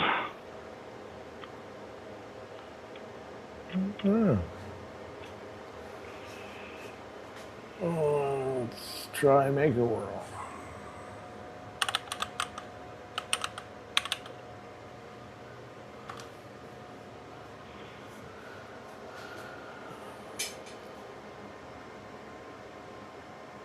Pretty cool RC car there.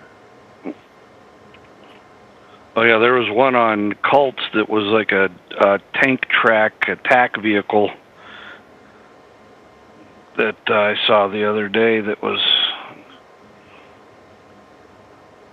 looked pretty interesting. I think it was $50 for it on Cults.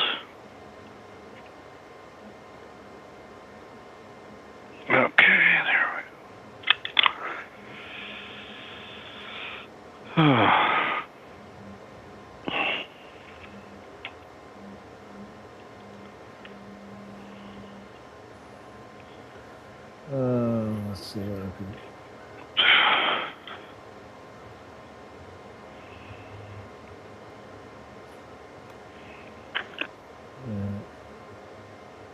All right.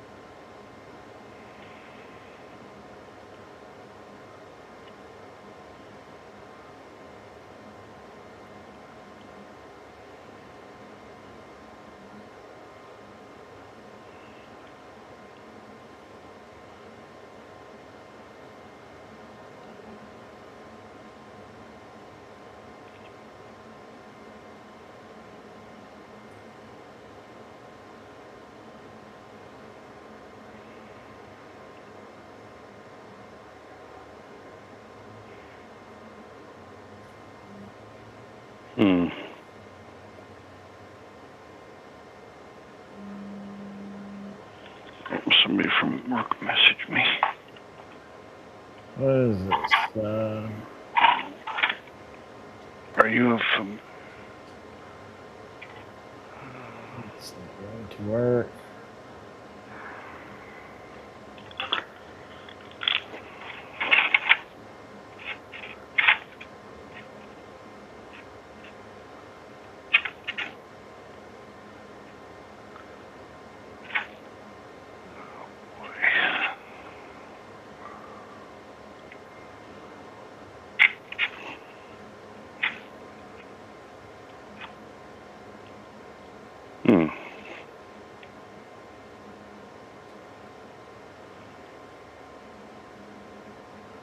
All right. Got 3MF for some glider thing. Oh, there you go.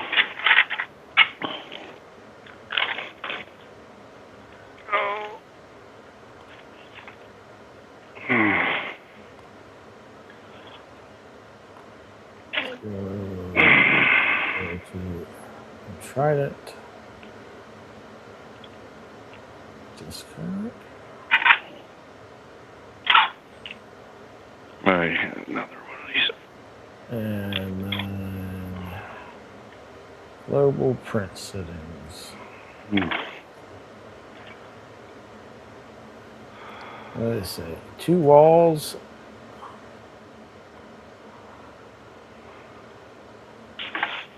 Seems like such a bad idea, but 2 walls. There you go. 15% infill is what it says. Yeah. Should print. Oh yeah, if it's a glider, it probably needs to be light. Yeah.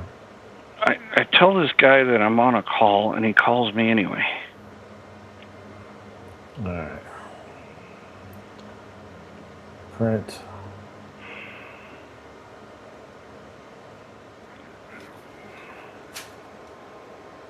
Upload and print. What do we got? Howling Wolf.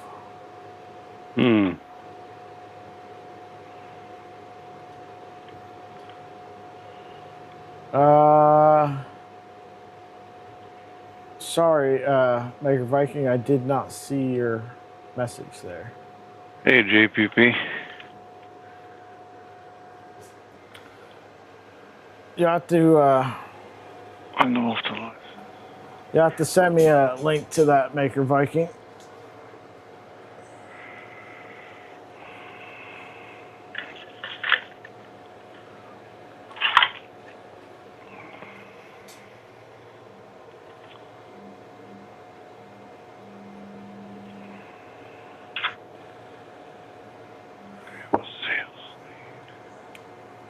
Well, it's about time for me to hop off of here. I'm going to have to go to the store and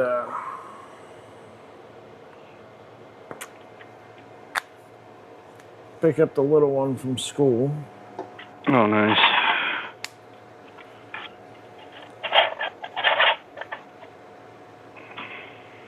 But thank you all for tuning in and watching. Cloudhammer, thanks for coming on and joining the. Yeah. the Thanks stream. for having me as always. Same goes to Cap, who is apparently getting the longest haircut ever.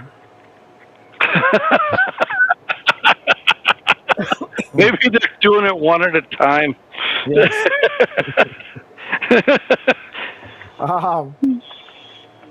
This barber's got OCD, so he's got to make sure everything's just lined up perfect.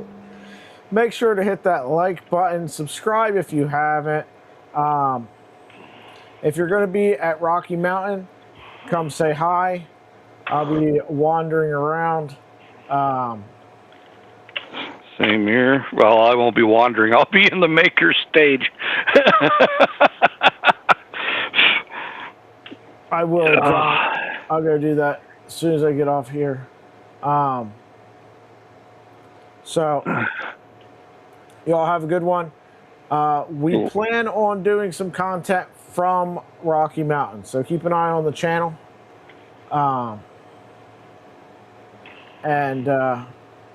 Yeah, should be some content coming to you live from Rocky Mountain.